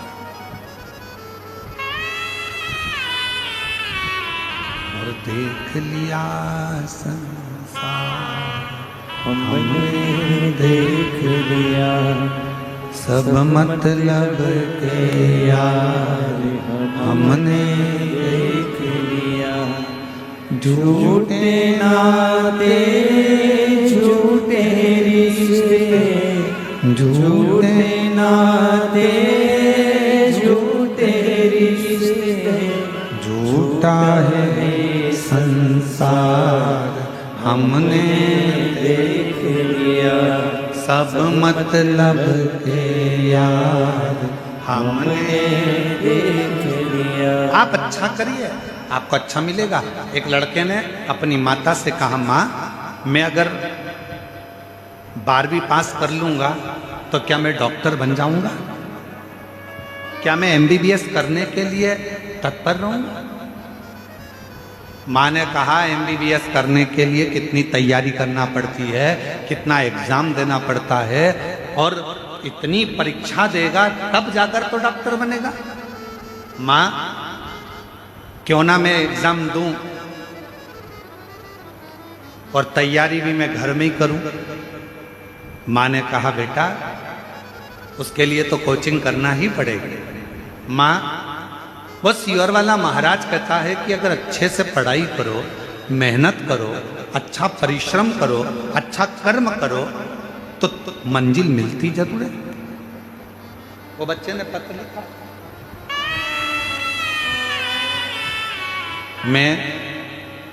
मेरा नाम रिंकू देवी है, पति रत्नेश कुमार साहू है,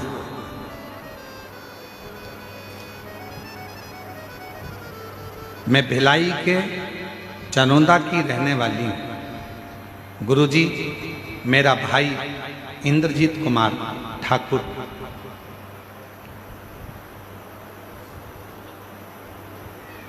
जो अपनी माँ से कहता है, माँ नहीं ये वाले, सॉरी क्षमा करिएगा, वो पत्र नहीं, दूसरा, वो भी पत्र नौकरी का है, परंतु ये पत्र मैं सोमनाथ साहू, पिता संतोष साहू, ग्राम सिंह देही, तहसील, जरा नाम पढ़ के बताना तुम लोग। LED पर बेरला लिखा है कि बरेला लिखा है? बेरला, ठीक है। बेरला जिला बेमेत्रा का निवासी है। कहीं बैठे हों तो हाथ हिला सकते हैं। सोमनाथ साहू, पिता संतोष साहू। एक लोटे जल का क्या महत्व होता है मैं बताना चाहता हूं। गुरुदेव आपकी कथा के पंडाल से कथा सुनकर कक्षा 10वीं से प्रतिदिन आ जाइए, आ जाओ, दिख गए हो, आ जाओ, ऐसे हाथ हिला दो एक बार, ठीक है, आ जाओ, आ जाइए बेल पर। कक्षा 10वीं से प्रतिदिन बाबा के मंदिर जाना, एक लोटा जल चढ़ाना, बाबा के मंदिर की सफाई करना। गुरुजी, मेरा बेटा कहता है कि माँ क्या मैं डॉक्टर बन सकता हूं? मैंने कहा कि थोड़ा कोचिंग करना पड़ेगा, एग्जाम की तैयारी करना पड़ेगी। पर मेरा बेटा कहता है माँ मैं सियोर वाला महाराज की कथा सुनता हूं, प्रदीप मिश्रा जी की, वो हमेशा कहते हैं कि अपनी मेहनत अपने को करना, अपने को छींक आई है, छींकना अपने को पड़ेगा, अपने को खांसी आई है, खांसना अपने को पड़ेगा, तो पढ़ाई भी अपने को करना पड़ेगा। मेरे बेटे ने 10वीं की पढ़ाई करी, 11वीं की पढ़ाई करी, 12वीं का एग्जाम दिया।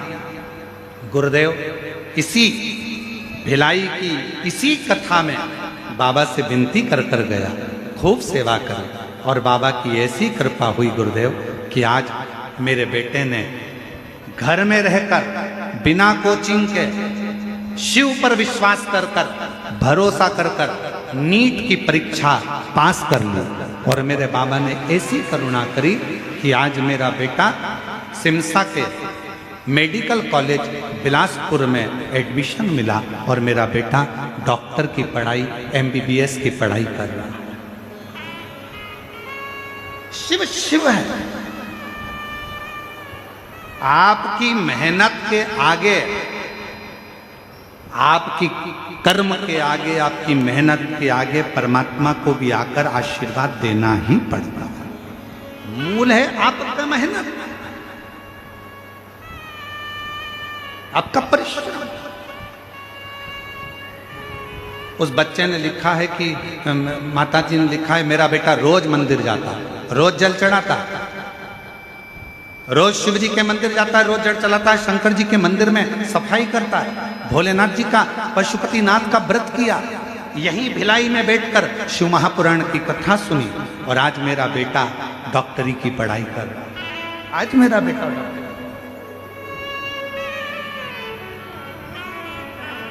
नीट का एग्जाम क्लियर करने के लिए यहाँ पर बहुत सारे लोग बैठे होंगे। ईमानदारी से बोलना, लोग कोचिंग करते हैं कि नहीं करते? जम के तो बोलो जरा। कितना कितना मेहनत करते हैं, एक बार नहीं निकला, दूसरी बार नहीं निकला, तीसरी बार नहीं निकला, चौथी बार इंतजार करते हैं, मेहनत करते हैं, परिश्रम करते हैं कि मैं पास होऊंगा, मैं उत्तीर्ण होऊंगा और मैं डॉक्टर बनूंगा। पर वो बेटा 10वीं से, उसने लिखा है 10वीं से प्रतिदिन, जरा आप लाइन पढ़ेंगे ना तो आप देखेंगे, उस पर देखिए LED पर, 10वीं से प्रतिदिन भोलेनाथ को एक लोटा जल चढ़ा रहा हूं। ये शिव की कृपा और बाबा की कृपा से आज डॉक्टर की पढ़ाई कर रहा हूं। ये एक पत्र और है,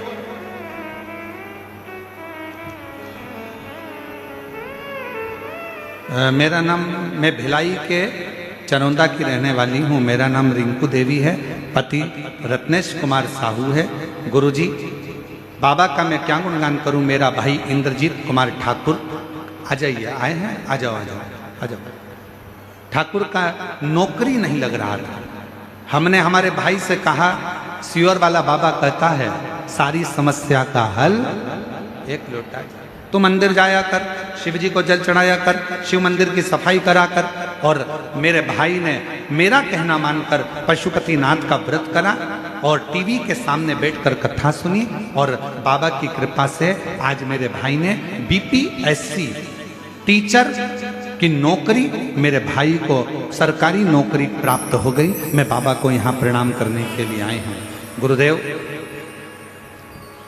बाबा बाबा है, शिव शिव है, और तेरी कृपा बिना न गिरे एक भी अणु, लेते हैं श्वास तेरी कृपा से, तनु तनु बखान क्या करूं मैं, राखों के ढेर का चपटी भभूत में खजाना कुबेर का। हे गंगाधार मुक्ति द्वार ओंकार तू बोले ओंकार तू। आयो शरण तिहारी शंभु तार तार तू। बखान क्या करूं मैं राखों के ढेर का।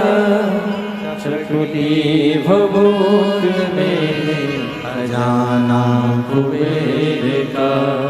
हे गंगाधार मुक्ति द्वार ओंकार तू बोले ओंकार तू। आयो शरण तिहारी शंभु तार तार तू।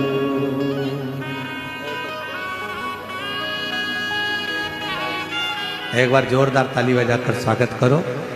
जिनका बेटा घर में पढ़कर 10वीं से शंकर जी के मंदिर में कथा सुनकर सेवा करना प्रारंभ करा, बिना कोचिंग बिना ट्यूशन अपने घर में पढ़कर आज नीट का एग्जाम क्लियर करा और डॉक्टर बन रहा है। जोरदार ताली। शिव शिव शंकर शंकर अजय हाथ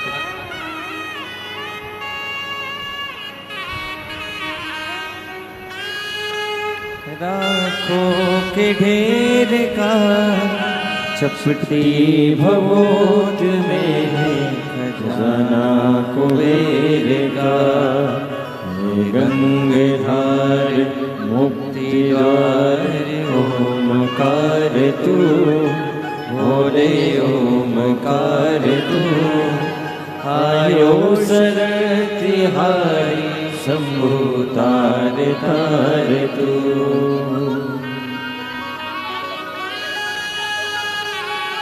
जी कह रहे हैं मेरे भाई ने जब उसका एग्ज़ाम देता और क्लियर नहीं होता तो उसने एग्ज़ाम देना ही बंद कर दिया था, मंदिर जाना ही बंद कर दिया था। फिर बहन ने कहा कि तू एक बार कथा तो सुन, मंदिर तो जा, और जो मंदिर जाना चालू करा आज शिक्षक बन गया सरकारी। एक बार जोरदार ताली।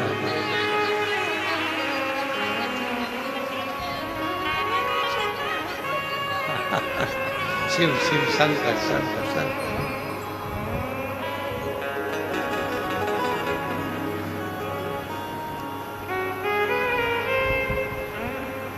और मेरे बाबा दया करना,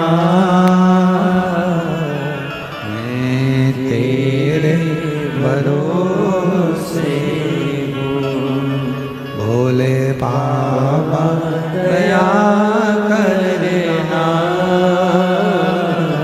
मैं तेरे भरोसे हूँ। ना घर के भरोसे हूँ, ना परिवार के भरोसे हूँ, ना घर के भरोसे हूँ, ना परिवार के भरोसे हूँ। मेरे बाबा दया करना, मैं तेरे भरोसे हूँ। भोले बाबा दया करना, मैं तेरे भरोसे। हम उसके आश्रित तो हैं, हम उसके आश्रित नहीं हैं। मेरी जीजियों, मेरे जीजाओं, मेरी बेटियों बेटाओं, मेरी माताओं, मेरे बुजुर्ग, माता पिता तुल्य आप सब विराजमान हैं। लाखों की संख्या में आप लोग आए हैं। पंडाल में, ग्राउंड में, जयंती स्टेडियम में जगह नहीं है इतनी जितने लोग आप लोग आ गए हैं दूसरे दिन की कथा में। मेरा एक निवेदन, आप आए हो पर निवेदन इतना सा है कि भीड़ बढ़ाने के लिए मत आ। जगह नहीं है भीड़ बढ़ाने, बिल्कुल कथा में मत आ। तुम्हारे दिल में अगर विश्वास जाग जाए कि मैं कथा में जाऊंगी, पंडाल में बैठकर कथा सुनूंगी और मेरा शंकर मेरी झोली खुशियों से भरेगा, तो कथा के पंडाल में आओ, नहीं तो अपने घर पर रहकर कथा करो। विश्वास भीतर से जागना चाहिए, भरोसा भीतर से जागना चाहिए कि मैं जाऊंगी, कथा में पहुंचूंगी, जयंती स्टेडियम में पहुंचूंगी, मैं जाऊंगी और मेरा बाबा मेरी झोली भरेगा। मैं जानती हूं मेरा बाबा सुनेगा, अभी नहीं सुना बाद में सुनेगा, सुनेगा जब आए थोड़ा समय।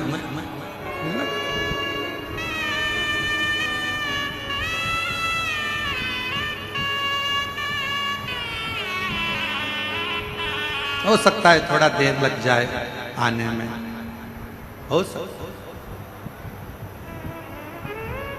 ब्रह्मा जी की कथा कर रही है, ब्रह्मा जी का सिर कट गया, कर्मनाशा नदी उत्पन्न हो गई और ब्रह्मा जी का वो शीश बड़ का पेड़ बन गया। शिव जी उस बड़ के पेड़ के नीचे विराजमान हो गए। शिव जी का नाम बटकेश्वर महादेव, बटकेश्वर।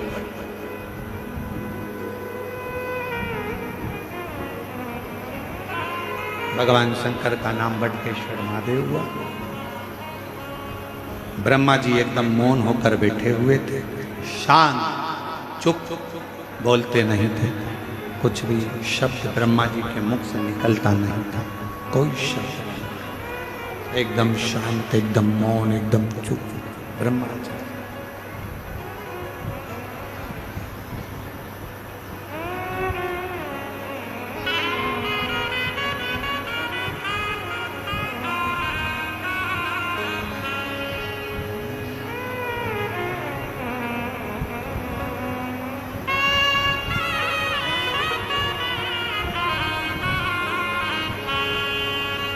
ब्रह्मा जी, देवऋषि नारद जी ब्रह्मदेव से मिलने के लिए गए। ब्रह्मा जी से मिलने के लिए देवऋषि नारद जाते। ब्रह्मा जी के पुत्र हैं देवऋषि नारद, मानस में चल। और नारायण श्रीमन नारायण, नारायण श्रीमन नारायण, नारायण श्रीमन नारायण, नारायण श्रीमन नारायण, नारायण श्रीमन नारायण। सब बोलिए, सब बोलो। नारायण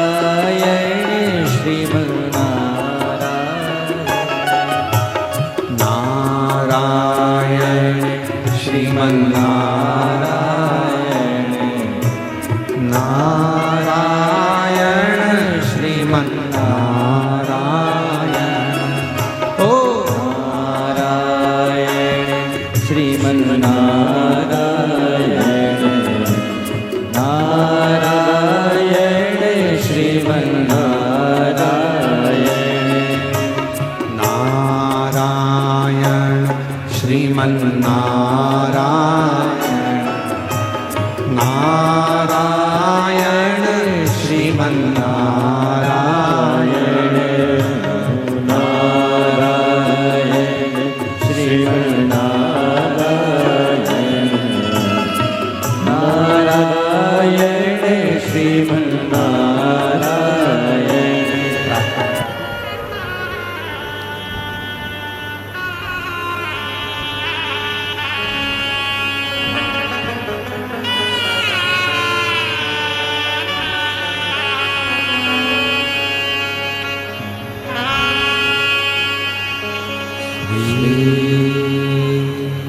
शिवाय नमस्तुभ्यं, श्री शिवाय नमस्तुभ्यं। श्री शिवाय नमस्तुभ्यं श्री शिवाय नमस्तुभ्यं श्री शिवाय नमस्तुभ्यं भोला सब दुख काटो हमारा ओ भोला सब दुख काटो हमारा शिव शंकर जपू तेरी माला भोले बाबा जपू तेरी माला भोला सब दुख काटो हमारा ओ भोला सब दुख काटो हमारा वेश है मंगल मंगलकारी वेश है मंगल मंगलकारी शमशाने वासी हमारा शमशाने वासी हमारा ओ भोला सब दुख काटो हमारा ओ भोला सब दुख काटो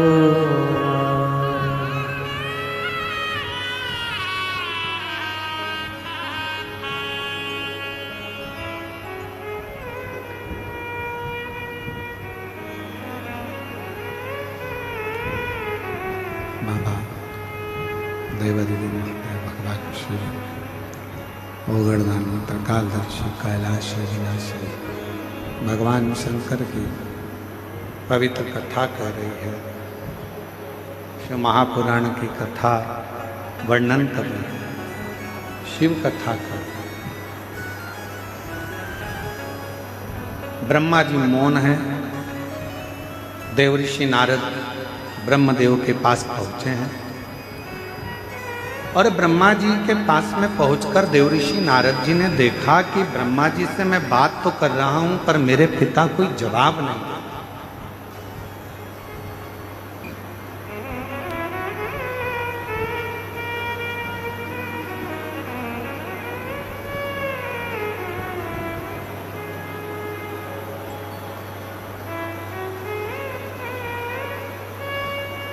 नारद जी ने ब्रह्मा जी से पूछा, पिताजी आप कुछ बोलते क्यों नहीं?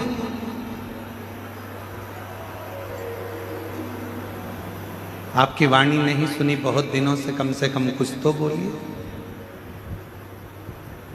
ब्रह्मा जी कुछ नहीं कह रहे और तब नारद जी एकदम ब्रह्मा जी के मुख से दो शब्द सुने कि नारद मुझसे बहुत बड़ी गलती हुई, मैं प्रसिद्धि को पाने के चक्कर में मैंने झूठ बोल दिया और झूठ भी बोला तो वो झूठ ऐसा कि मेरा शीश कट गया। शिव महापुराण की कथा कहती है झूठ बोलने का भी समय होता है और बोलना चाहिए, पर कब बोलना चाहिए, कहाँ बोलना चाहिए, कैसे बोलना चाहिए, वो भी शिव महापुराण की कथा बताती है।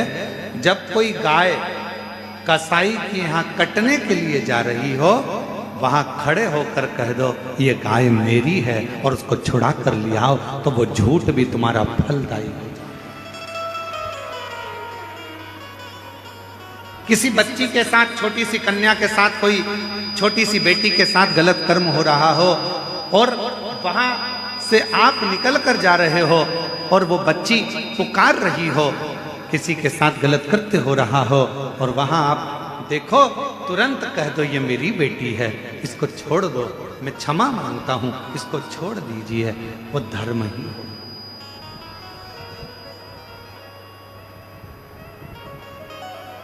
वो श्रेष्ठ। महाराज शिव महापुराण की कथा कहती है अच्छे कर्म को करने का प्रयास करें। दान करने के लिए धन चाहिएगा, बोलो सही है कि गलत है? पुण्य करने के लिए भी थोड़ा पुण्य कर्म चाहिएगा, थोड़ा सा कुछ ना कुछ चाहिएगा। पर अच्छा कर्म करने के लिए तो अच्छा दिल चाहिए, अच्छा मन। आपका मन श्रेष्ठ हो गया, आपका दिल अच्छा हो गया, आप अच्छा कर्म कर लो। ब्रह्मा जी के मुख से शब्द सुना, सुनते से ही ब्रह्मा जी के मुख से जैसे ही शब्द सुना, सुनते से ही नारद जी एकदम चुप होकर एक जगह पर बैठ गए। बैठे तभी उसी समय पर देवराज इंद्र का आगमन हो गया। ऐरावत हाथी पर देवराज इंद्र बैठे थे और ऐरावत हाथी पर बैठकर देवराज इंद्र का आगमन हुआ। देवराज इंद्र का जैसे ही आगमन हुआ, नारद जी को बैठा हुआ देखा। पूछा देवराज इंद्र ने, आज नारद जी आपकी वीणा नहीं बज रही, आज नारद जी आपकी करताल नहीं बज रही, आज नारद जी आपके मुख से श्रीमन नारायण नहीं निकल रहा, क्या बात है? नारद जी कुछ तो बोलो। नारद जी कुछ नहीं बोलते। तब फिर पूछा देवराज इंद्र ने, हुआ क्या है? तब नारद जी ने कहा, ब्रह्मा जी का सिर कटा, तब से ब्रह्मदेव मौन हो गए हैं, स्तुप्त हो गए हैं, उनका मन नहीं लग रहा, उनका हृदय अंदर से कछोट रहा है, उनकी आंखों में आंसू भरा हुआ है। क्या करें? करें तो करें, बोले तो बोले, क्या करें बताइए? तब देवराज इंद्र ने सुना। देवराज इंद्र श्रवण करें और देवराज इंद्र जैसे ही नारद जी के मुख से थोड़ा सा शब्द श्रवण किया और देवराज इंद्र सीधे भगवान नारायण के पास पहुंचे। श्रीमन नारायण हर हर महादेव। नारायण के पास में जैसे पहुंचे, भगवान विष्णु तो नेत्र बंद करे हुए थे क्योंकि उनको सारी लीला का ज्ञान था। अब किसके पास जाए?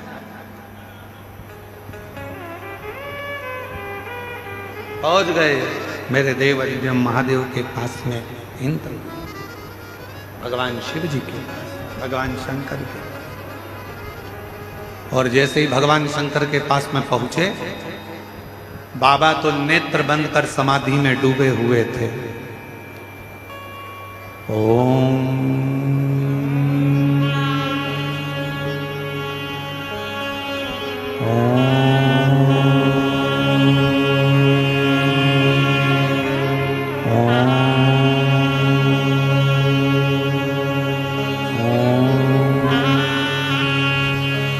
बाबा समाधि में डूबे हुए थे, नेत्र बंद थे।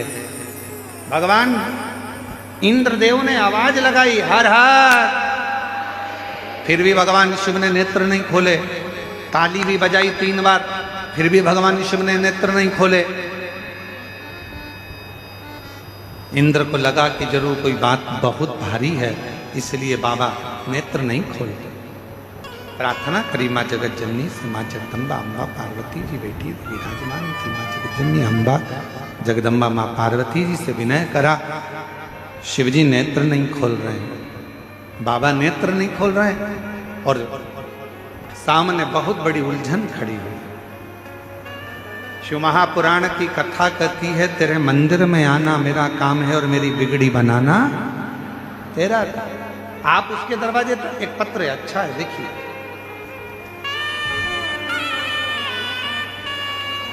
मेरा नाम पूर्णिमा सोनी है। मैं दुर्ग छत्तीसगढ़ पोल साय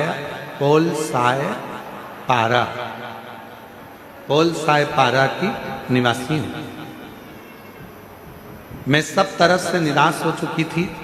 मेरी शादी को 19 साल हो गए थे, परंतु मेरे कोई संतान प्राप्ति नहीं हुई। गुरुदेव,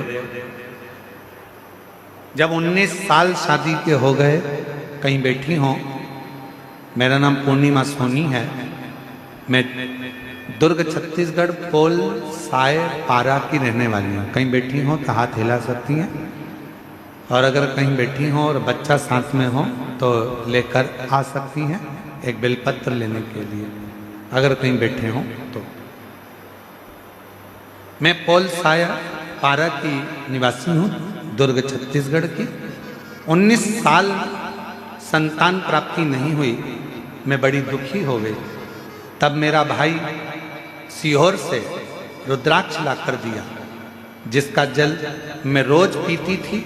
और फिर बाबा ने ऐसी कृपा कर दी गुरुदेव कि शंकर जी की कृपा से, मैं नहीं जानती क्या शिवजी का जो रुद्राक्ष है सीहोर का, क्या वो रुद्राक्ष इतना फलदायी है?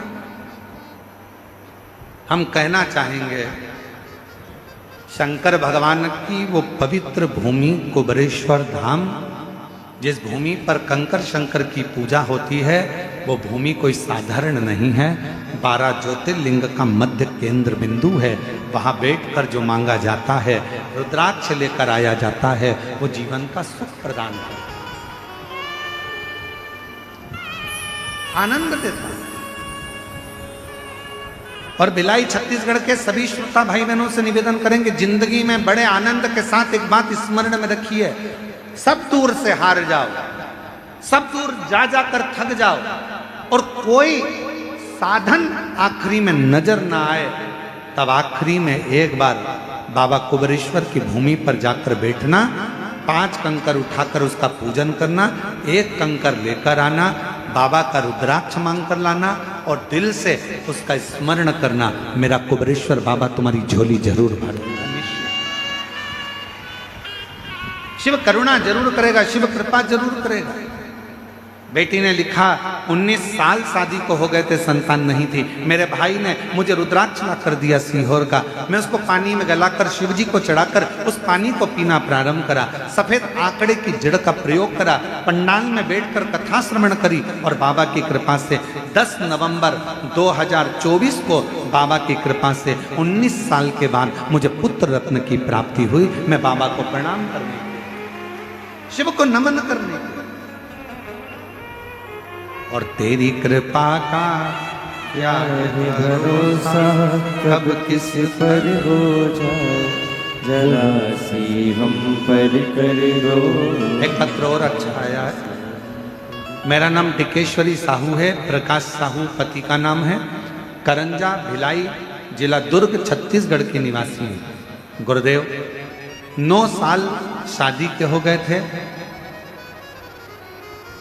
9 साल तक मेरे यहाँ संतान नहीं हुई, और बाबा की कृपा,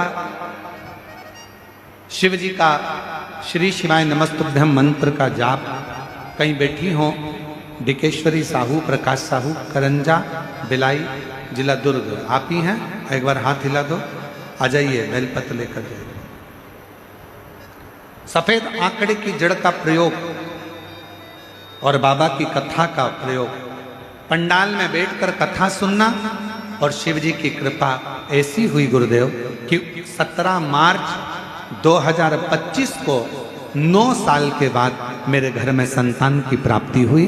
मैं बाबा को यहाँ प्रणाम करने के लिए, शिव जी को नमन करने के लिए, एक दिल से करी गई प्रार्थना, दिल से करा गया विनय निवेदन हमारे जीवन को एक आनंद शिव कथा कर रही है, भगवान शंकर का चरित्र कर रहा है, शिव महापुराण की कथा कर। और शंभु शरणे पड़ी मांगू घड़ी रे घड़ी, दुख काटो दया करी दर्शन आपो। शंभो शरण पड़ी मांगो घड़ी रे घड़ी, दुख काटो दया करी दर्शन आपो। शंभो शरण पड़ी मांगो घड़ी रे घड़ी। 19 साल के बाद हुआ है, एक बार जोरदार ताली बजाओ। दया करी दर्शन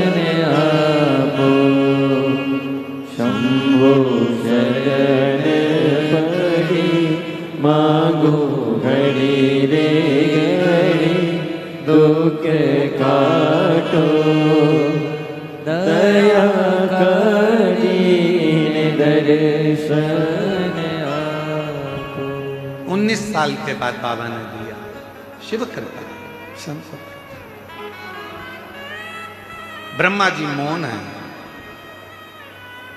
इंद्रदेव ने शिव जी से प्रार्थना करना चाहिए, पर शिव जी भी साधना में लीन।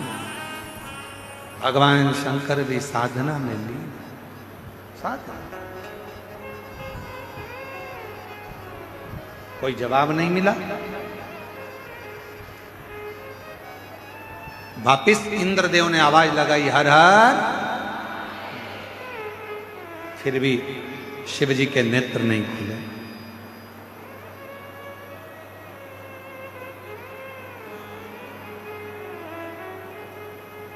नंदी बैठे थे।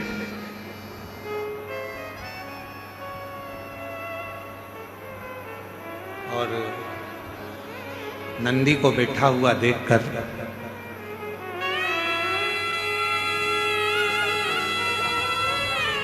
शंभो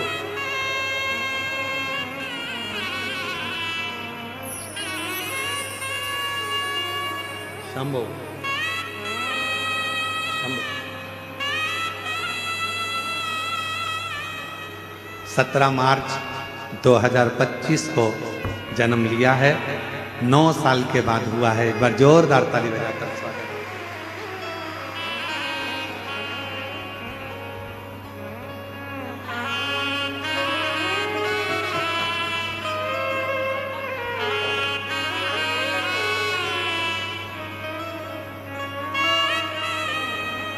और तेरी कृपा का क्या है भरोसा, कब किस पर हो जाए जरा सी हम पर कर दो, जरा सी हम पर कर दो।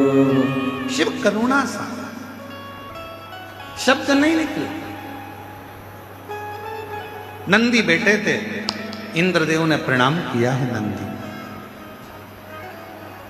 और पहले भी कहा, आज फिर कहते हैं, तुम्हारे मन की अगर कोई कामना हो ना, नंदी के कान में जाकर धीरे से पहले भगवान शिव का नाम उच्चारण करो।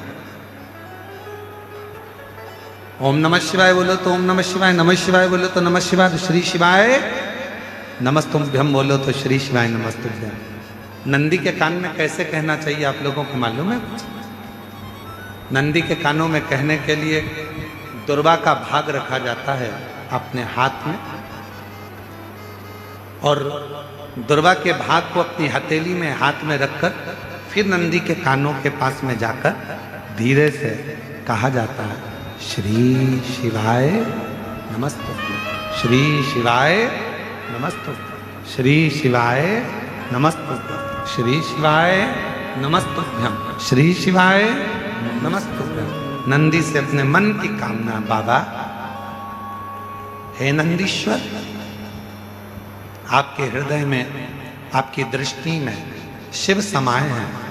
बाबा बहुत दुखी हूं, बहुत तकलीफ में, बहुत बड़ी कष्ट में। बाबा मेरे कष्ट को शिवजी तक पहुंचाओ ना, मेरे दुख को मिटाओ ना। बाबा अपनी दुख, अपना कष्ट नंदी के कान में कहकर दुर्वा को नंदी के सामने देकर वहां से चल दीजिए। मेरा देव अधिदेव महादेव 3 महीने के अंदर आपकी वो अर्जी स्वीकार जरूर कर। एक दुर्वा का भाग और नंदी के कानों में कहा गया शब्द जीवन का एक आनंद दे।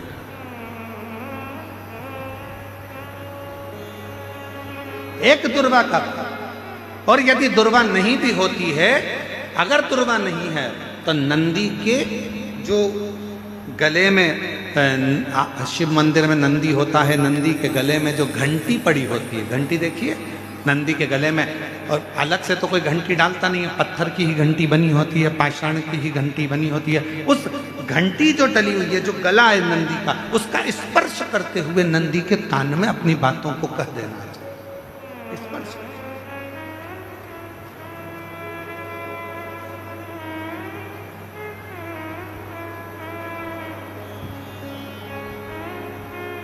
जब हम अपनी मन की कामना भगवान नंदीश्वर को कहते हैं, दिल से प्रार्थना करते हैं, वो सुनते हैं।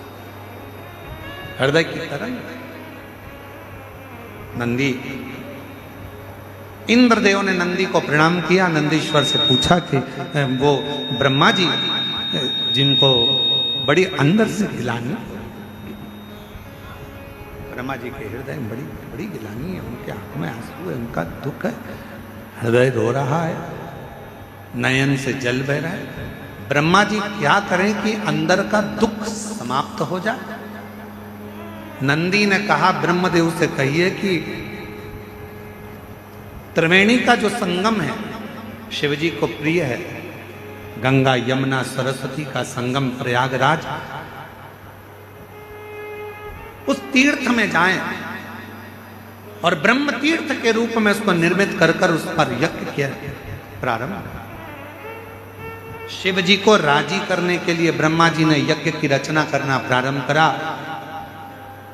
गंगा यमुना सरस्वती के तट पर, मां गंगा यमुना सरस्वती के तट पर पहुंच गए। यज्ञ की रचना हुई, यज्ञ प्रारंभ होने की तैयारी हुई। विचार करा गया कि किसका यज्ञ करें, किसको प्रसन्न करें, किससे विनती करें, यज्ञ किसका हो। तब ब्रह्मा जी ने देवताओं से पूछा, देवता कुछ बोले नहीं। भगवान नारायण से पूछा, नारायण कुछ नहीं बोले। तो ब्रह्मा जी के मन में भाव आया, मैं अपने पुत्र देवऋषि नारद से पूछता हूँ यज्ञ किसका करा जाए। देवऋषि नारद ने अपने मन में भाव रखा तो अपने भांजे पर्वत मुनि से पूछा। पर्वत मुनि ने जाकर सीधे तुमरुका जी से पूछा कि ब्रह्मा जी यज्ञ करना चाहते हैं, कौन सा यज्ञ करें। पर्वत मुनि के बात सुनकर तुमरुका जी ने अपने मुख से कह दिया कि ब्रह्मा जी से कहो कि रुद्र को प्रसन्न करने के लिए, शिव को प्रसन्न करने के लिए कोई युद्ध, रुद्र यज्ञ का एक आनंदमय रूप धारण किया। महाराज, पृथ्वी पर दुनिया का पहला यज्ञ था जो भगवान ब्रह्मा जी ने भगवान शिव को प्रसन्न करने के लिए किया। दुनिया का प्रथम यज्ञ, और कहां हुआ था तो कहा प्रयागराज की पवित्र धरा पे हुआ, त्रिवेणी के संगम पर हुआ। अब ब्रह्मा जी यज्ञ करने को तो तैयार हो गए, पर रुद्र को प्रसन्न करने के लिए शंकर का होना जरूरी है। शिव जी तो समाधि में लीन है, शंकर का प्रतिबिंब कुछ रखा जाएगा। ब्रह्मा जी चले गए कैलाश, कैलाश पर जाकर देखा तो भगवान शिव तो समाधि में लीन थे। शंकर भगवान का प्रतिबिंब किसको लेकर जाऊं? तब मां पार्वती जी जिस शिवलिंग की पूजन करती थी, माता पार्वती जी जिस शिवलिंग की आराधना करती थी, शंकर का प्रतिबिंब मानकर मां जगत जननी जगदम्बा अंबा पार्वती जिस शिवलिंग का पूजन करती थी, उसी शिवलिंग को ब्रह्मा जी जाकर विनय करने लगे, निवेदन करने लगे, मां बाबा तो समाधि में लीन है, आप हमको ये शिवलिंग दे दीजिए। पार्वती जी ने कहा, ये तो वो शिवलिंग है जिसकी आराधना मैं करती हूँ, जिसकी साधना मैं करती हूँ, जिसकी पूजन मैं करती हूँ, और आप वो शिवलिंग मांग रहे हैं।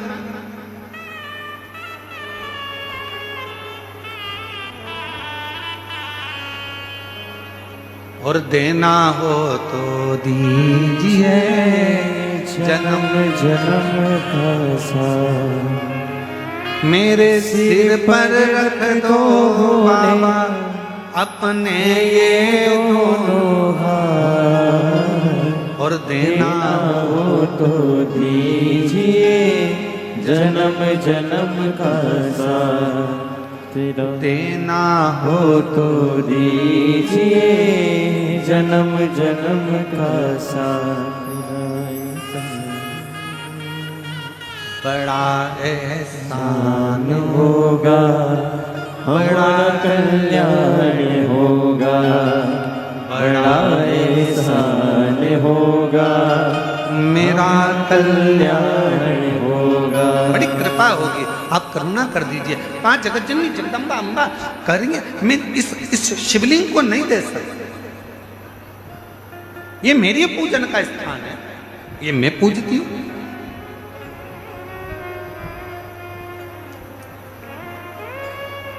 ए मेरी जीजियों, मेरे जीजाओं, मेरी बेटियों, बेटाओं, मेरे माताओं, मेरे भाई, मेरे बुजुर्ग माता पिता तुल्य विराजमान हो, आप सबसे निवेदन करूंगा, सास की प्रॉपर्टी का हिस्सा हो, ससुर की प्रॉपर्टी का हिस्सा हो, सास के कपड़ों का हिस्सा हो, सास ससुर के जेवर का हिस्सा हो, सबके हिस्से हो। और यदि आखिरी में मंदिर में भगवान रह जाए और कहे इसको कौन लेगा, तो कह देना जो मंदिर में मेरा शिव बैठा है, जो मंदिर में मेरा लाडला बैठा है, उसको मुझे दे दीजिए, मेरे ठाकुर को, मेरे राम को, मेरे कृष्ण को, मेरे शंकर को मुझे दे दीजिए, बस मुझे। लोग कहते हैं कि मंदिर में, लोग कहते हैं हमारे यहाँ महाराज जी ऐसा मंदिर है, हमारे गांव में ऐसा मंदिर है, 100 साल पुराना है, हमारे गांव में मंदिर है 50 साल पुराना है, हमारे गांव में मंदिर है 30 साल पुराना है। बोलो बोलो, बोलते कि नहीं बोलते? अरे जम के तो बोलो। लोग कहते हैं हमारे यहाँ मंदिर 50 साल पुराना, हमारे यहाँ मंदिर 80 साल पुराना, हमारे यहाँ मंदिर 500 साल पुराना। मेरा निवेदन है, तुम उस मंदिर को देखने के लिए जाते हो, दर्शन के लिए जाते हो कि ये 50 साल पुराना है, 60 साल पुराना है, 100 साल पुराना है। उसी तरह जैसे पुराना मंदिर प्रसिद्धि का केंद्र होता है, कुछ वर देने वाला होता है, उसी तरह हमारे घर में हमारे सास के हाथ के, ससुर के हाथ के, उनकी सास के हाथ के, उनके ससुर के हाथ के, घर में जो लड्डू गोपाल होते हैं, जो शंकर जी होते हैं, जो गणेश जी की मूर्ति होती है, जो हमारे घर में भगवान होते हैं, वो भी 100, 150, 200 साल पुराने होते हैं। यदि वो हमको प्राप्त हो जाए और हम उनकी पूजन करना प्रारंभ कर दें, तो वो भी हमें वर देना प्रारंभ कर देंगे, वर देना। पर आजकल एक नया फैशन हो गया, एक गुरुजी हमारे घर में तो छोटे से भगवान हैं, इसलिए हम बड़े लाएंगे।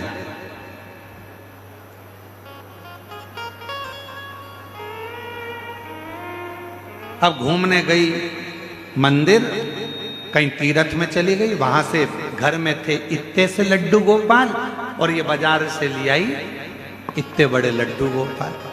घर में थे इतने बड़े शंकर जी, बाजार जाकर ले आई इतने बड़े शंकर जी। घर में थी इतनी बड़ी कुल देवी, बाजार जाकर ले आई इतनी बड़ी कुल देवी। ईमानदारी से बोलो, जम के जरा सावधानी से ध्यान रखकर बोलना।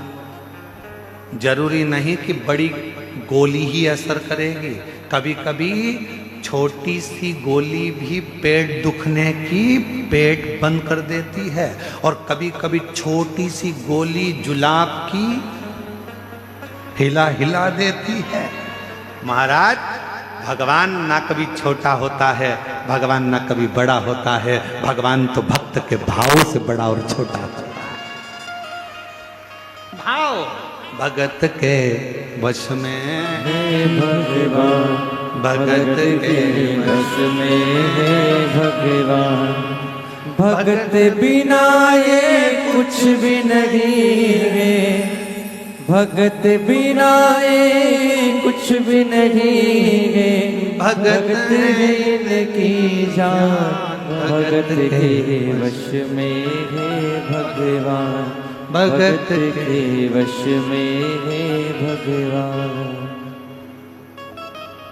शिव भक्तों के वश। और कितना सुंदर, कड़प डाकू मुंह में पानी भरकर शंकर जी पर फेंक रहा है और शिव जी मुस्कुरा रहे हैं। कड़प डाकू पशु मार मांस लाकर भोग रख दिया, शिव मुस्कुरा रहे हैं। कड़प डाकू पांव से भगवान के पास रखे हुए पुष्प को हटा रहा है, शिव जी प्रसन्न हो रहे हैं। भगत डमरू वाले के, भगवान शिव के भक्त, भगवान शंकर के भक्त कड़प अलमस्त है। ऊपर चढ़ा हुआ भील बेलपत्र के पेड़ पर हिरण को ढूंढ रहा है, साधने के लिए, मारने के लिए तैयार खड़ा है, और छाजल में से पानी नीचे गिर रहा है शंकर के ऊपर। पांव से छाजल हिल रही है और पानी नीचे गिर रहा है। लोग कहते हैं शिव पर पांव का पानी, लोग कहते हैं ऐसा पानी, लोग कहते वैसा पानी। मेरा शंकर मुस्कुरा रहा है। भगत डमरू वाले की रोज काशी में डोले, भोले को लल्ला समझे, भोले को लल्ला बोले। प्यार करने वो लागी शिव से, प्यार करने वो लागी शिव से, अपने पिता समान भगत के वश में है भगवान, भगत के वश में है भगवान, भगत के वश में है भगवान। भगत बिना ये कुछ भी नहीं है। सुन लो भिलाई वालों, सुन लो ए छत्तीसगढ़ वालों, और सुन लो सारे संसार वालों, भगवान को रिझाने के लिए आडंबर नहीं, दिखावा नहीं, भगवान को रिझाने के लिए तो केवल तुम्हारा शुद्ध भाव, निर्मल मन, सो मोहि पावा, और मोहि छल छिद्र कपट ना भावा। भगवान को केवल तुम्हारा शुद्ध भाव। भगत डमरू वाले के नित काशी में डोले, शिव को नंदी बोले, नंदी को शिव ही बोले, शिव को नंदी